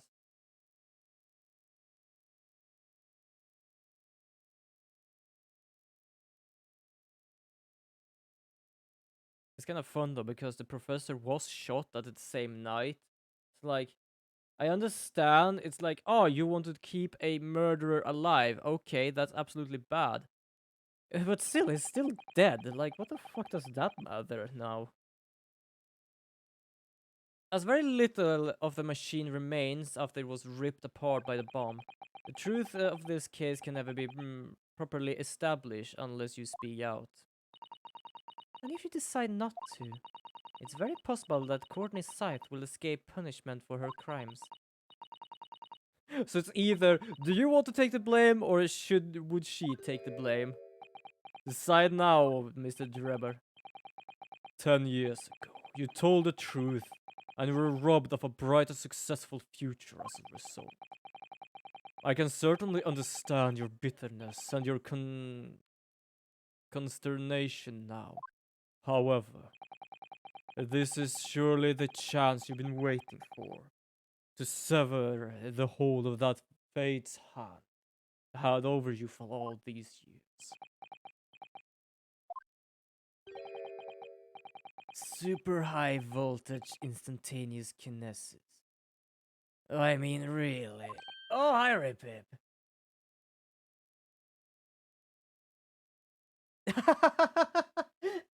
I just did that yesterday. That was just what I felt for. I'm so sorry for that. Yeah, I did. I did. I absolutely did. Yeah, I can understand, because there are actually some of my teammates. I've changed profile picture. I got confused who the hell they were. But yeah, I just wanted to change. I just felt for doing that because I kind of liked how it looked. So I did that. But yeah, welcome. Welcome to the stream. It's an addle brain mock, scientists that are the worst, you know. They don't recognize the fact that they don't have talent. They can't even get that right. And so they end up chasing impossible dreams, having unbridled faith in their abilities. They go on and on about their wonderful hypothesis. Their stupid eyes shining like little children's. They make me sick. I can't abide their foolishness. Careful, Mr. Drebber. I'm fine. A bit personal. Can I say mental issues, more or less? Now and then. It's just me easily getting worried by shit, and I more or less just somehow managed to stress myself up. So yesterday's tweet about me doing some stuff, I'm still gonna hold that, of course, because I'm still gonna do another streaming day, because I did promise when I reached affiliate I would do that. But I feel I've just kept that under wrap until I felt, yeah, I'm gonna do that now because school is not taking too much of it. School isn't taking too much of it, it's just me feeling that I did that. So it's just me arguing with myself a bit. But today I am absolutely fine. I am fine and dandy. I was particularly pleased with the kinesis machine. It made for quite a show, didn't it? So yeah, but shit like that happens. I just have to go through with it, that's all. Also, it's kind of fun because I know that at least Turtle Girl remembered my ranting about my studies some weeks ago about how I did not like the course. Guess what? I am not the only one. And I'm not the only one that more or less have the same explanation. Because my explanation was that the way we learn programming. I'm gonna be honest, no, I did not find a fan because I started to buy some food and some small stuff, and I also bought some Macs with me. And because my arms were more or less filled with shit, I could not actually hold a fan. So I have found a fan, which is a tower fan, kinda like the one I have, which is broken, for around 500. So I'm gonna buy it next time, but this time I just bought some other stuff. For example, hold on, I'm gonna... For some reason I bought this, which is a cast iron pot. I'm gonna find a use for this, but I thought it was so adorable, I had to buy it. So I went around the town, looked for some stuff, so I haven't bought a fan, but I found a fan. Oop, there we go. And just bought some useful stuff. Knife sharpener, because I felt like sometimes my knife a bit odd. Some good things to eat for the weekend.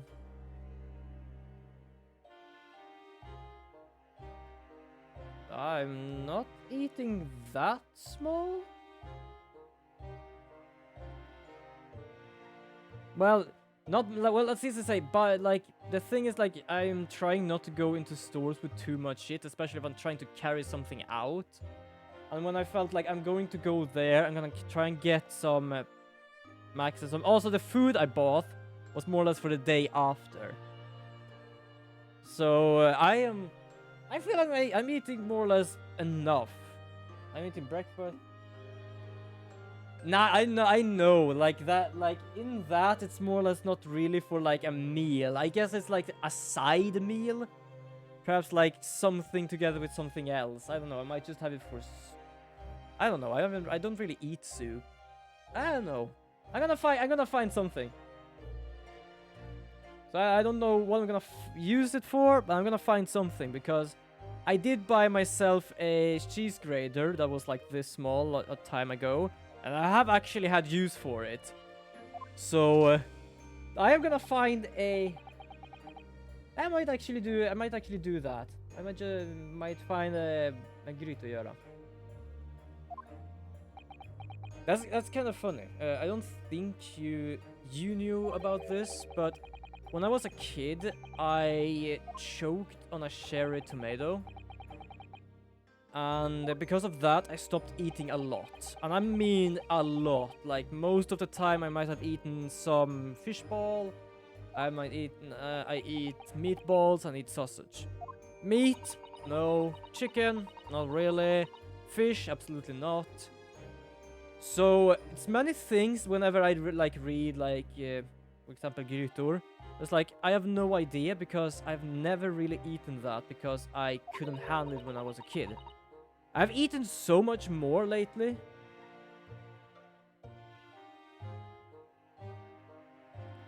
No, never lax. I think it's salmon in English. But no, never that. The only thing jag tror bara torsk. Because that's what fish and chips is. Inte lax. Something I have most problem with is actually like fish for some reason. I don't know why, but yeah. Yeah, I have not eaten that. I don't know if I might try that someday when I visit my parents because they do make lax on Christmas and stuff. But for right now, I don't eat that. I've made my own chicken tenders. I have made myself my own lemon curd. My own fish and chips. Like, the thing is, I have done so much more food stuff when I moved away. So, like, might be one time I actually start eating some stuff I've never tried before. Oh god, that is a creepy ass emote. What the where is that from? What is that?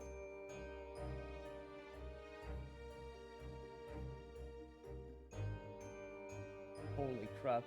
Yeah, that's creepy. Yeah, I've not really been a fish person. Most of the time, there's still one thing that lingers with me. And that is, like, the consistency. Yeah, it's absolutely creepy. Jesus.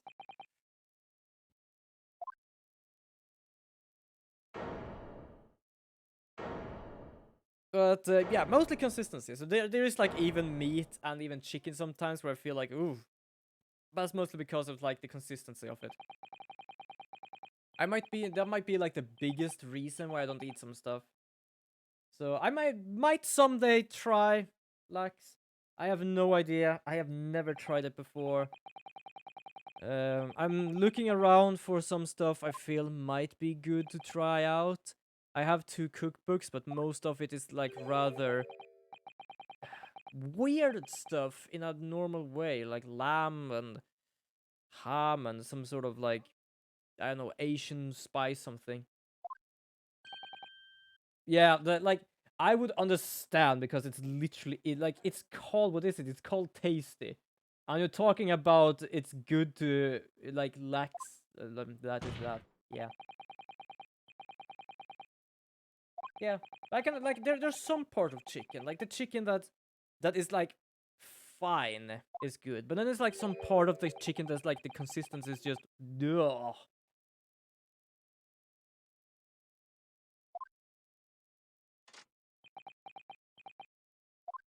Yeah, like that's a problem. Like that's my most of problem. It's the consistency.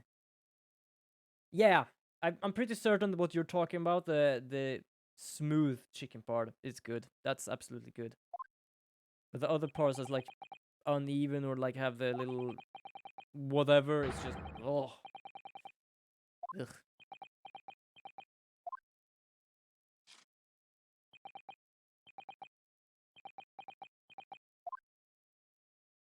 Holy crap. I don't like though his clothing. That's kind of cool looking. I feel like I've seen that somewhere before. But Lord Van Six, what of Dr. Scythe?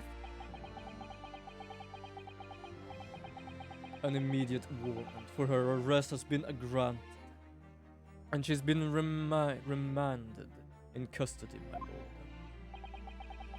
I presume she will face trial in the coming days, along with Mr. Drebber.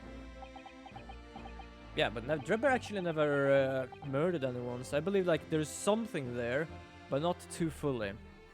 A most regrettable situation indeed.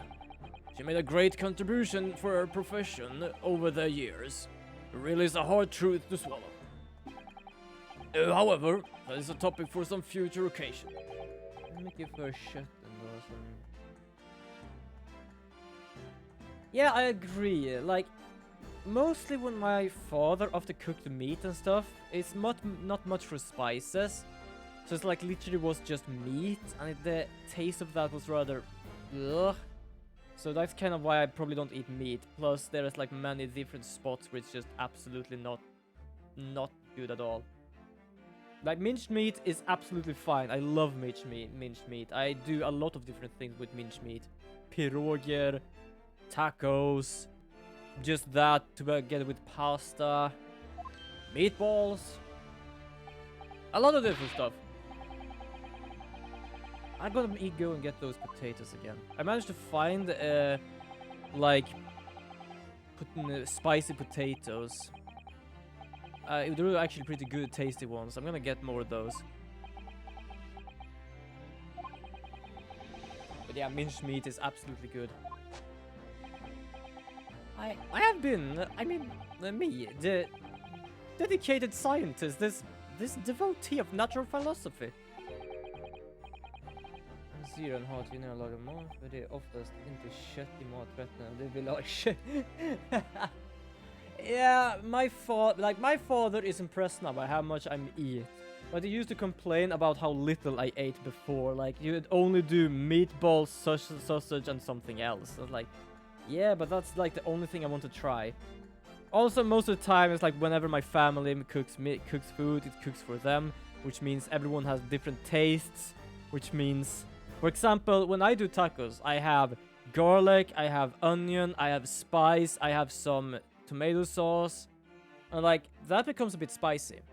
We don't have that when we cook tacos with father, because we take everything afterwards because he does not want spice. So we only have like ketchup, tomato sauce in it. Yeah, we have cheese to tacos, but we have it afterwards. We like put it on afterwards. At least I do it whenever I remember. I actually to buy cheese for it, because sometimes I do forget that. Something I more or less always need to have on tacos is like cucumber. I don't know why. It's like just relieving in a way when I have that. Just like something good, something spicy, something cold with spices, something like chill with a warm food. But yeah, we do have cheese, not like on it, but we have like sprinkle it on top when we're done. We have some weird stuff on sometimes. Others who are far greater people than I. No, Professor. That's not true. What? Don't tar yourself with the same brush as the rapper. Yeah, I don't know if it is like strange, but we have like creme fraiche on. We have cheese. Like, like cream cheese is the only thing I can think of. I sometimes, instead of having garlic in, I actually have aioli, which is literally like cream cheese, creme fraiche. You know, creme fraiche, but like with garlic. What is that anyway in translation? Because sometimes I go straight to English. I did have a Swedish stream some time ago, and like, holy fuck, it was difficult to actually get to Swedish. What is that? Okay, so technically creme fraiche is literally gräddfil, but we call it creme fraiche anyway. Ugh. Like, the thing is, I have no problem with onion as long as it's like very chopped up nicely. Because like I don't like the consistency of like onion when you get like the really like big parts and like the really soft cooked parts. It's like, no. So I have that I cut them down into very thin rings. Then I get to my hand blender. It's not a mixer, but it's like a blender you more or less pull out like a motorboat motor.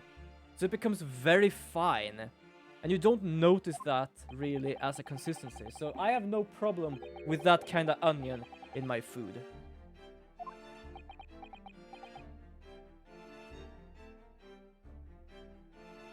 Garlic, on the other hand, I have now and then because I feel for it. Though, when I made the pizza last time, I should have had, like, 2 whole onions on top of that. Holy shit, that was, like, spicy. Oh! Charlottenlök och vitlök. Okay. The onion I have is red onion. I don't really use normal, like, white onion. I have red onion. No one has the right to deride another for such choices. Oh. Well, thank you, Barak. So, ladies and gentlemen of the jury, or we're gonna do the B-movie one, the giraffe. God, I don't know why, but like, for some reason I watched a VTuber for a time ago that apparently watched a, I don't know, a recap of the B-movie. It was absolutely bloody hilarious when you heard some shit there going on. I presume there are no objections. None for me, my lord. Certainly not. This trial has really made me think, but it's the right decision. It's been proven methodically and rigorously. I have no misgivings whatsoever. What? It done, is it? Is that over? Apparently, did Korn talk to her? I don't know what become of the yard these days. I don't recognize the place.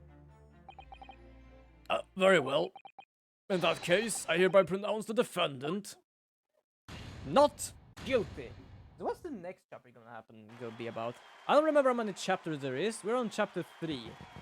So there's either, I believe it's 5. I don't think it's 4. I think it's 5 chapters. And right now we're going through with a professor, and we know about the Hound of Baskervilles. So the question is, what's going to go forward here then? And especially if the guy is dead, why is it such a bloody secret? I know they hid that they didn't kill the guy. Hur kan en parkering kosta 180 per natt? Ladda...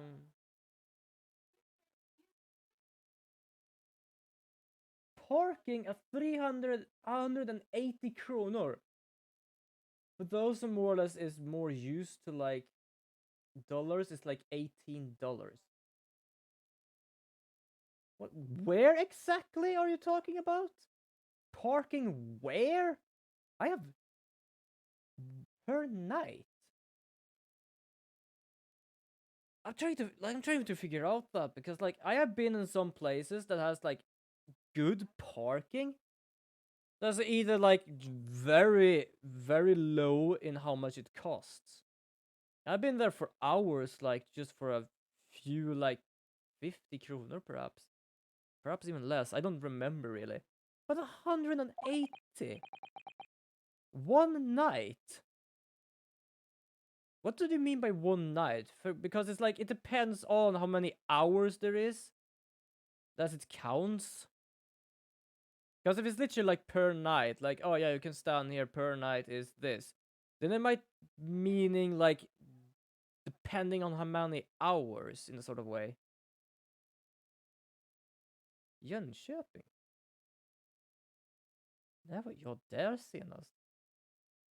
Parkering.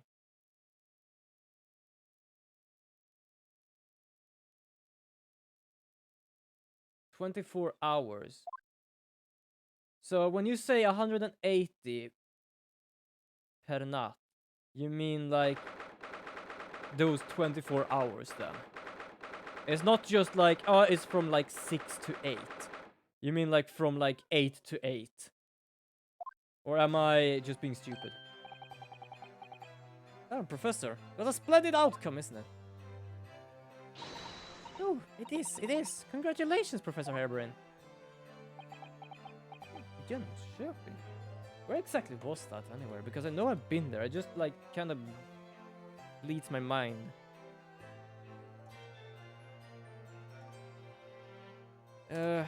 Because I know I've been there, I'm pretty certain. It's just like when, where, and what. Ah, that's why. It's actually kind of close to where I live with my parents, actually. Well, close and close. It's like this, like we have more or less the same way towards Gothenburg as Jönköping. It's like in the middle.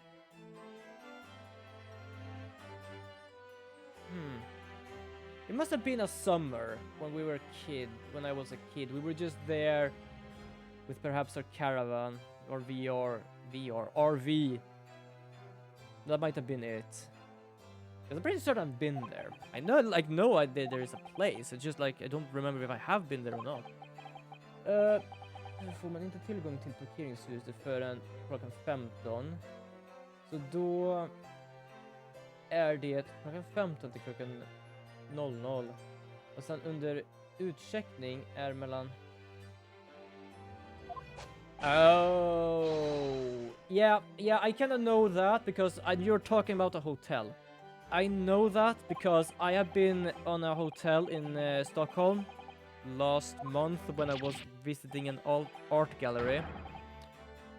It sounds very strange, but there's a very good reason for it, and that was because one of my photos was there. I wanted really to see it. But yes, for some reason you can check in to the hotel from 15 to 00, and you have to check out... Oh yeah, I might have said that. The problem is I don't know what I would have said that for, but yeah.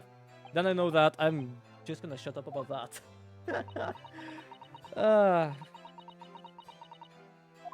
But yeah, so for some reason they have those reasons for something. Oh. Yeah, wait. Now I actually remember. I did send you that picture actually, didn't I? My mind sometimes is absolutely a mess. I don't know what's going on, but oh yeah. for somehow, when you just said that, something just came to me like, oh, I actually probably just sent you the picture.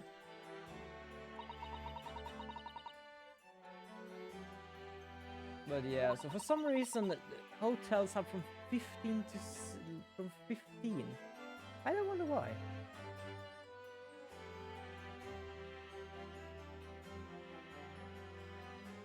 And then one night is 180. Jesus. You may be talking about like from 15, and then for the time after it's gonna be from... So more or less from 15 to 12. You could more or less say is the parking for. If I'm not mistaken. I like, as you probably noticed, my brain isn't really on full throttle right now. Oh, who cannot allow what? Of course it's you. Because this guy is apparently his friend. Hello, Warlord Van Six. And unfortunately, both of you have missed the boot. There was a boot earlier today. And for those who doesn't know what I mean about the boot, is that Van Six here literally, instead of slamming his fist on the desk, he just lifts up his foot and just slams it on the desk. I'm sorry you had to go through that. Well, if I'm honest, it was terrifying. You were like a great demon behind your bench there, snarling down on your prey. Yeah, you missed it. I don't remember when it was, but it was earlier when we talked about with Dr. Drebber and Dr. Scythe. Yeah, I kind of love that part as well, but it's because it's like so odd. He literally just have a chalice in his hand, lift off his foot, as like just slams it. But I also do love that he helped us, because he sometimes throws his wine bottle just behind him and breaks it, because he wants to more or less make something like, oh, it doesn't taste good now because the defense have just made it taste bad. But he literally did that while Dr. Scythe literally was talking about something, and just like, whoops, it just slipped. Just to make sure, like, she would stop talking. He really doesn't give a shit about anyone. I can leave it to anybody else to handle the prosecution or the defense. Sorry? Or the defense? Excusez-moi. I always knew you had a best interest at heart. Don't worry. Huh. How about you show me around while I'm here in town? It's been a long time since we left university. Got a lot to catch up on. Yeah, I do like this character. He's in a way a more odd but like serious Edgeworth, because Edgeworth is serious, but he's like very like, I don't know.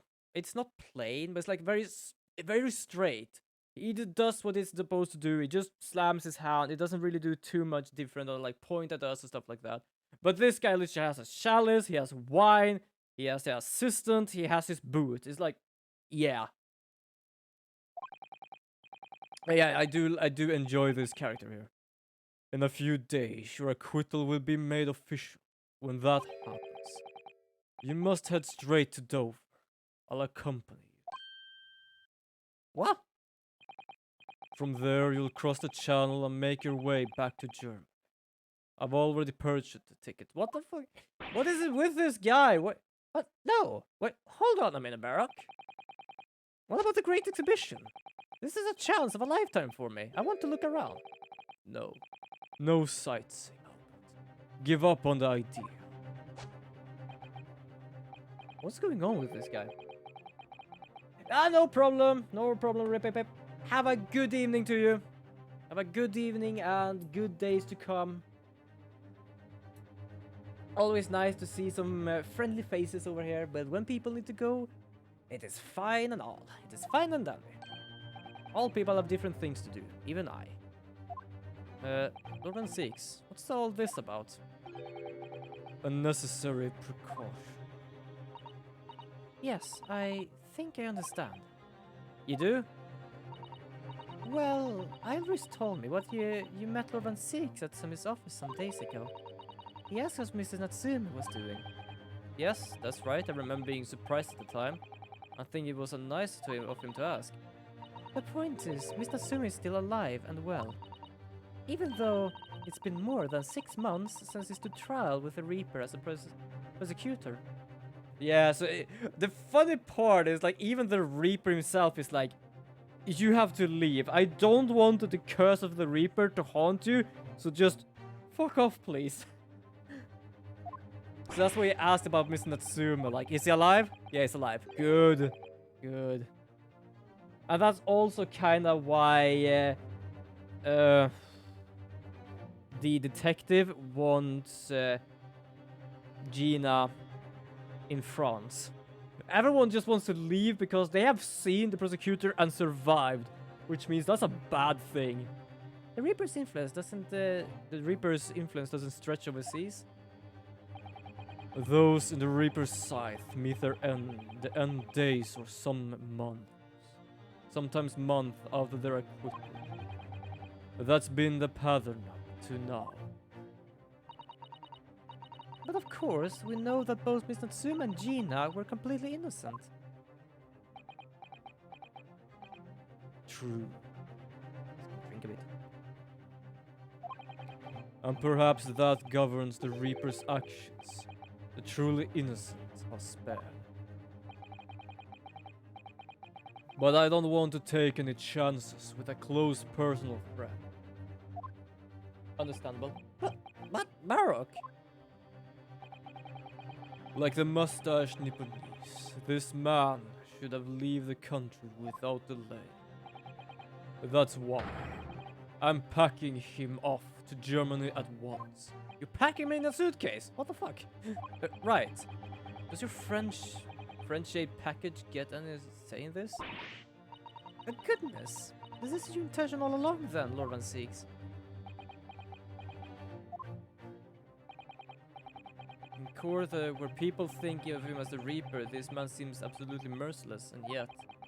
Sometimes I feel as though I don't understand him at all. How easy is it to understand a person that literally just smacked the desk with his boot? It's time to go, Albert. Back to the prison for the time being. Oh, yes, all right. Well then, Miss Naruto. Thank you so much for everything. Not at all, Professor. It was a pleasure getting to know you. It's kind of interesting, though, that even though he's free, he has to go to prison until everything has been signed, and then he's free to go. It's like, I can understand it in a sense, but in a way, it's kind of strange.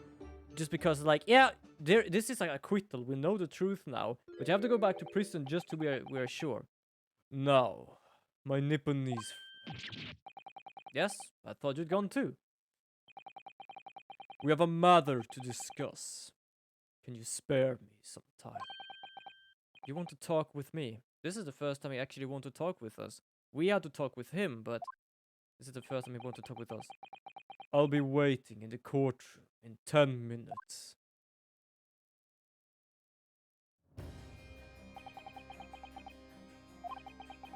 For some reason, I didn't get that sense of impending doom as he walked away this time. Ooh. Exciting. The enigma. Baroque Van Six. What does he want to discuss? I wonder. The answer awaits in the courtroom, I suppose. Here goes then.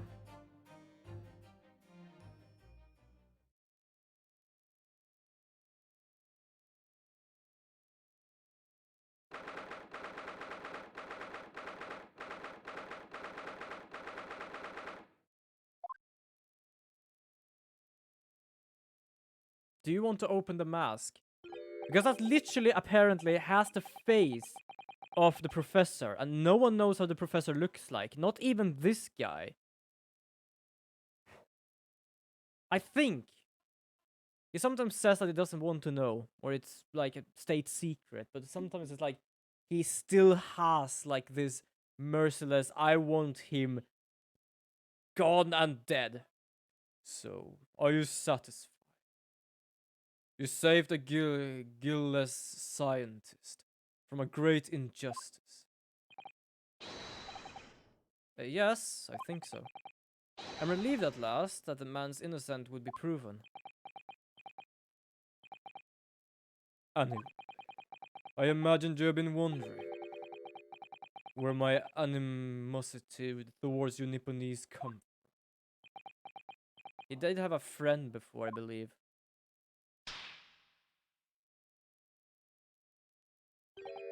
Well, at first I thought you didn't like me. Imagine you saw me as a petitious child from an unimportant land who has no business being here. But now I think differently. You clearly know your ways. So I would guess that some specific incident led you to thorough dislike of my race. Will you tell me what happened, please? The professor.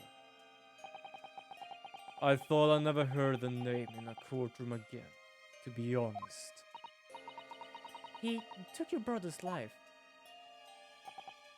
Clint. My brother was Clint Van Sees. 16 years, when I was still just in my teens. He was already the director of prosecutions and a key member of the judiciary. I looked up to him. He was everything I aspired to be. He was involved in the establishment of justice systems in foreign countries as well. There were exchange programs between Britain and other nations then too. As a part of one of those programs, 3 judicial students came to Britain from your homeland, the Empire of Japan. Yeah, one of them was her father. Of course. I remember Dr. Miko Tobak as well. I was a minor at the time, training at the prosecutor's office. One day, Clint introduced me to the 3 visiting Nipponese. So you actually met my father? He and his colleagues were polite and admissible. They were adept at their work and exchanged in exacting in their stands. It was my first encounter with the Nipponese spirit, and it made a very great impression upon me. But 6 years later, that's when it happened. The investigation was going nowhere. There were no suspects, even. Just an ever-growing list of victims. And in the end, my brother became one of them. The last, in fact, before the case was finally resolved. I'm sorry, Lord Van Six. Truly. Clint was always ready to put his life on the line for justice anyway. So he wouldn't have wanted it in any other way. He lost his life to the killer. But it was his victory in the end. For me personally though, it was a great loss. I found myself in a very dark place indeed. When I finally found out the killer's identity, the reason why Noah had been able to catch the man sooner ceased to be such a mystery. He had been hiding in plain sight all the time. In plain sight? Are you aware of political events 10 years? It was a period of extremely sensitive diplomatic between the Britain and Japanese empires. A newly treaty was being forged, I think. Correct. The Anglo-Japanese Treaty of Friendship. And navigation was being concluded. The leaders of both countries were deep in extensive political discussion. Which is why this particular killer's appearance in court was conducted as a closed trial. If the British public had known the identity of the killer, not only would the treaty have been in jeopardy, but our two nations would very well have ended up in war. That's kind of funny, because the first ever trial I was on was a close one because it was a British person involved. Guess what, mate? I know the feeling. What? What? A war between Britain and Japan? Sometimes, because of my Swedish part, whenever I say Japan, it's because we say Japan. So I have a very difficulty sometimes just going to Japan, because it's a very different from Japan. You see, like, the problem I have, it's like spelled the same, but yeah. No problem, Third Girl. I'll see you next stream, hopefully. When the trial reached its conclusion earlier, I thought to myself, yes, it's time. That's actually his voice. Time for you to come I hope you face see to this. face with this hideous monster. That's actually his face, and not his Borrowed voice. the key for the mask from the proprietress of the Waxwork Museum. So see for yourselves now. Confirm it with your own eyes. The truth that's been hidden this past decade. I hope you're here, Turtle Girl, for the voice. If you just left before that, then holy crap.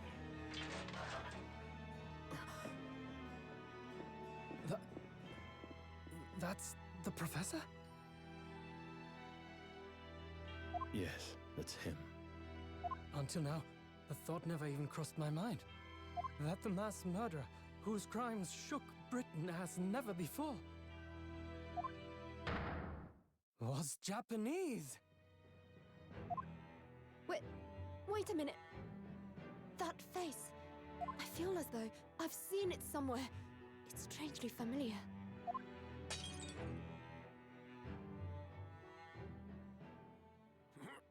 Hello, Kazuma.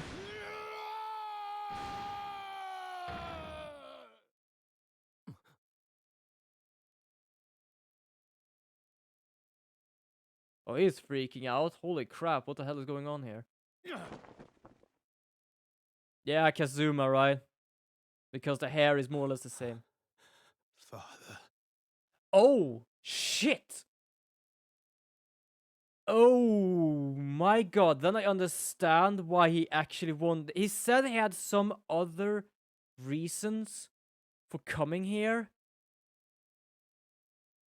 He did actually say he had some reasons. He had a purpose. He was supposed to tell me that purpose, but never managed. That explains it. Because it was a close trial, which meant that nothing was leaked. Even though the two other Japanese persons going back never mentioned anything. Which meant that Kazuma must have wondered what happened to his father. What? Father?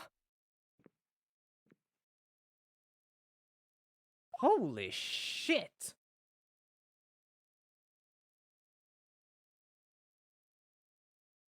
I can see on the hair though it's Kazuma. Like, even those who should have more or less realized its hairs that haven't really changed since the last time they saw it. So. That's how you pronounce it. Kazuma. I say Kazuma. Kazuma. Okay, thank you. My best friend, Kazuma Asogi. After a whole year, finally his memories returned. Is he gonna kill someone? As he stood there before me,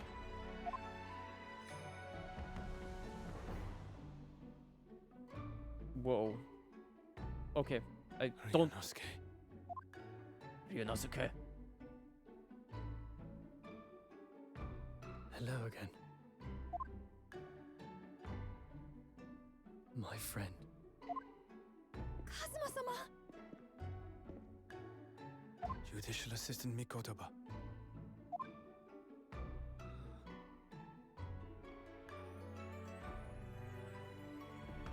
It's been a very long road. It has. Like, what the fuck? Thank you for guiding my friend here when I could not. It was an honor.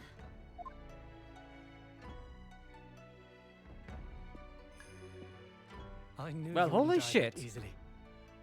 Cosmo. Well, we more or less kind of knew after they explained that it might have been him, that it was him, but I do enjoy this moment. I'm not taking this for granted. Too.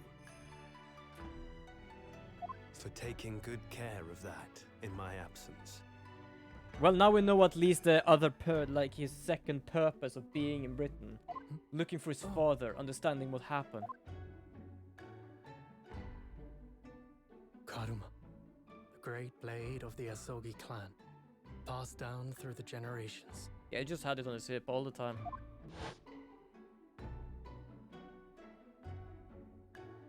When But we left why- Japan, this sword Why was at did my they need friend's to side. keep him hidden?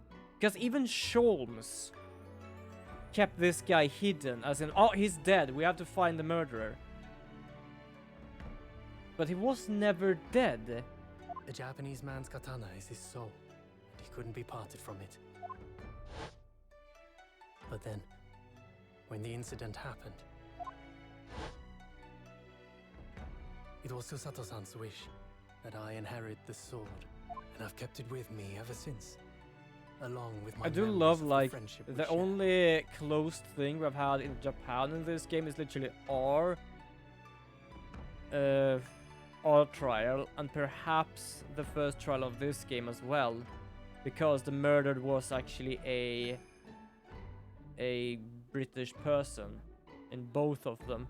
But here it's literally like, oh yeah, we have this person, that person, keep everything quiet, not even the no one is about to know what's going on here. Like, what the fuck?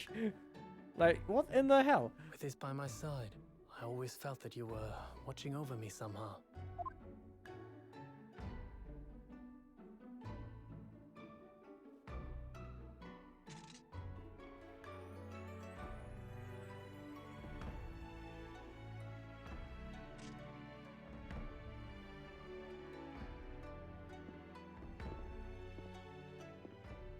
Okay. I've made it.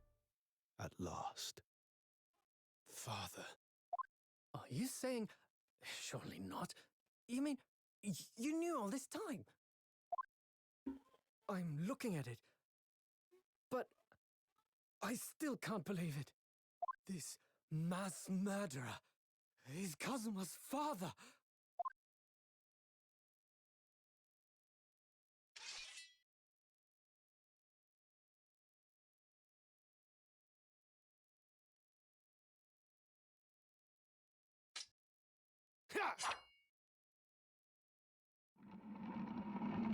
Oh well, we know at least now that he does not like what his father has done. Kazuma-sama. I was wondering if he wanted to like take revenge or something, but if he literally just cut the wax model, I'm pretty... Ryunosuke, we have much to talk about. But now is not the time. Okay, this felt menacing. I might take that back about vengeance.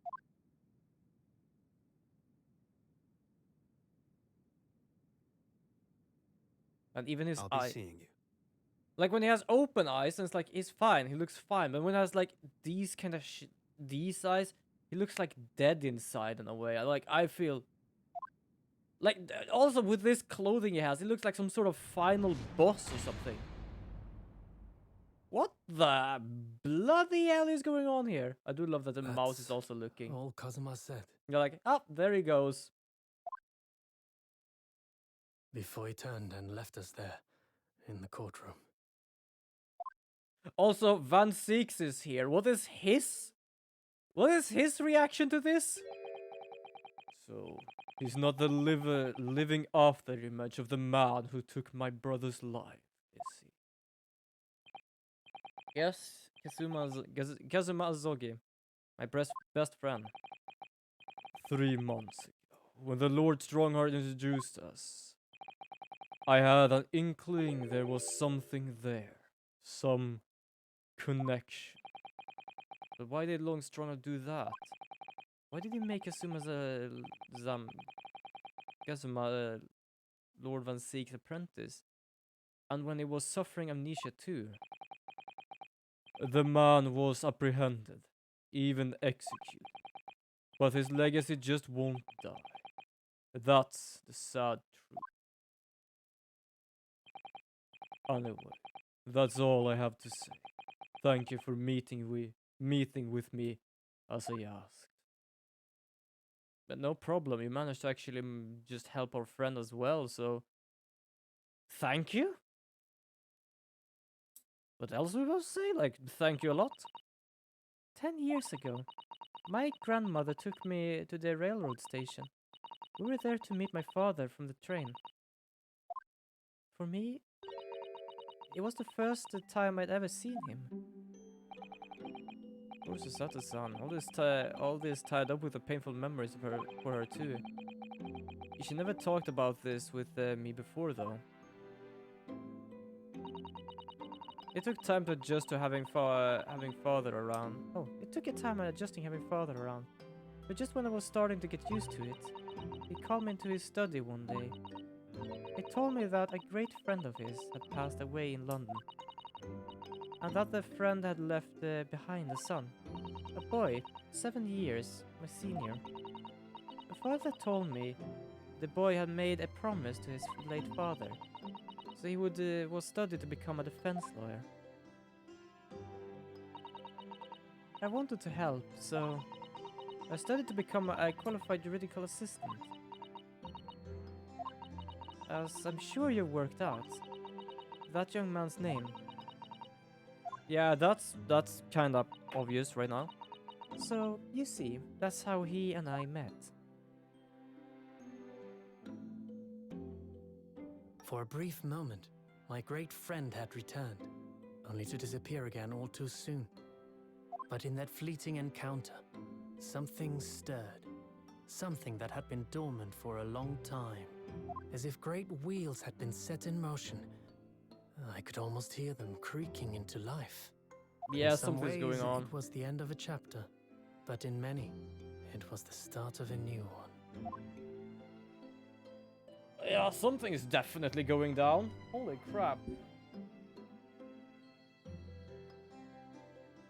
The end of this chapter, though, because they literally did both of these games because these were Japan-only games. So they released both of these together in a schmack, so to say. So it's Epiphore 4, Twisted Karma, and his Lost Bow. So here is my idea, because it's literally just 10 minutes left. I feel like I'm gonna save this to the next time.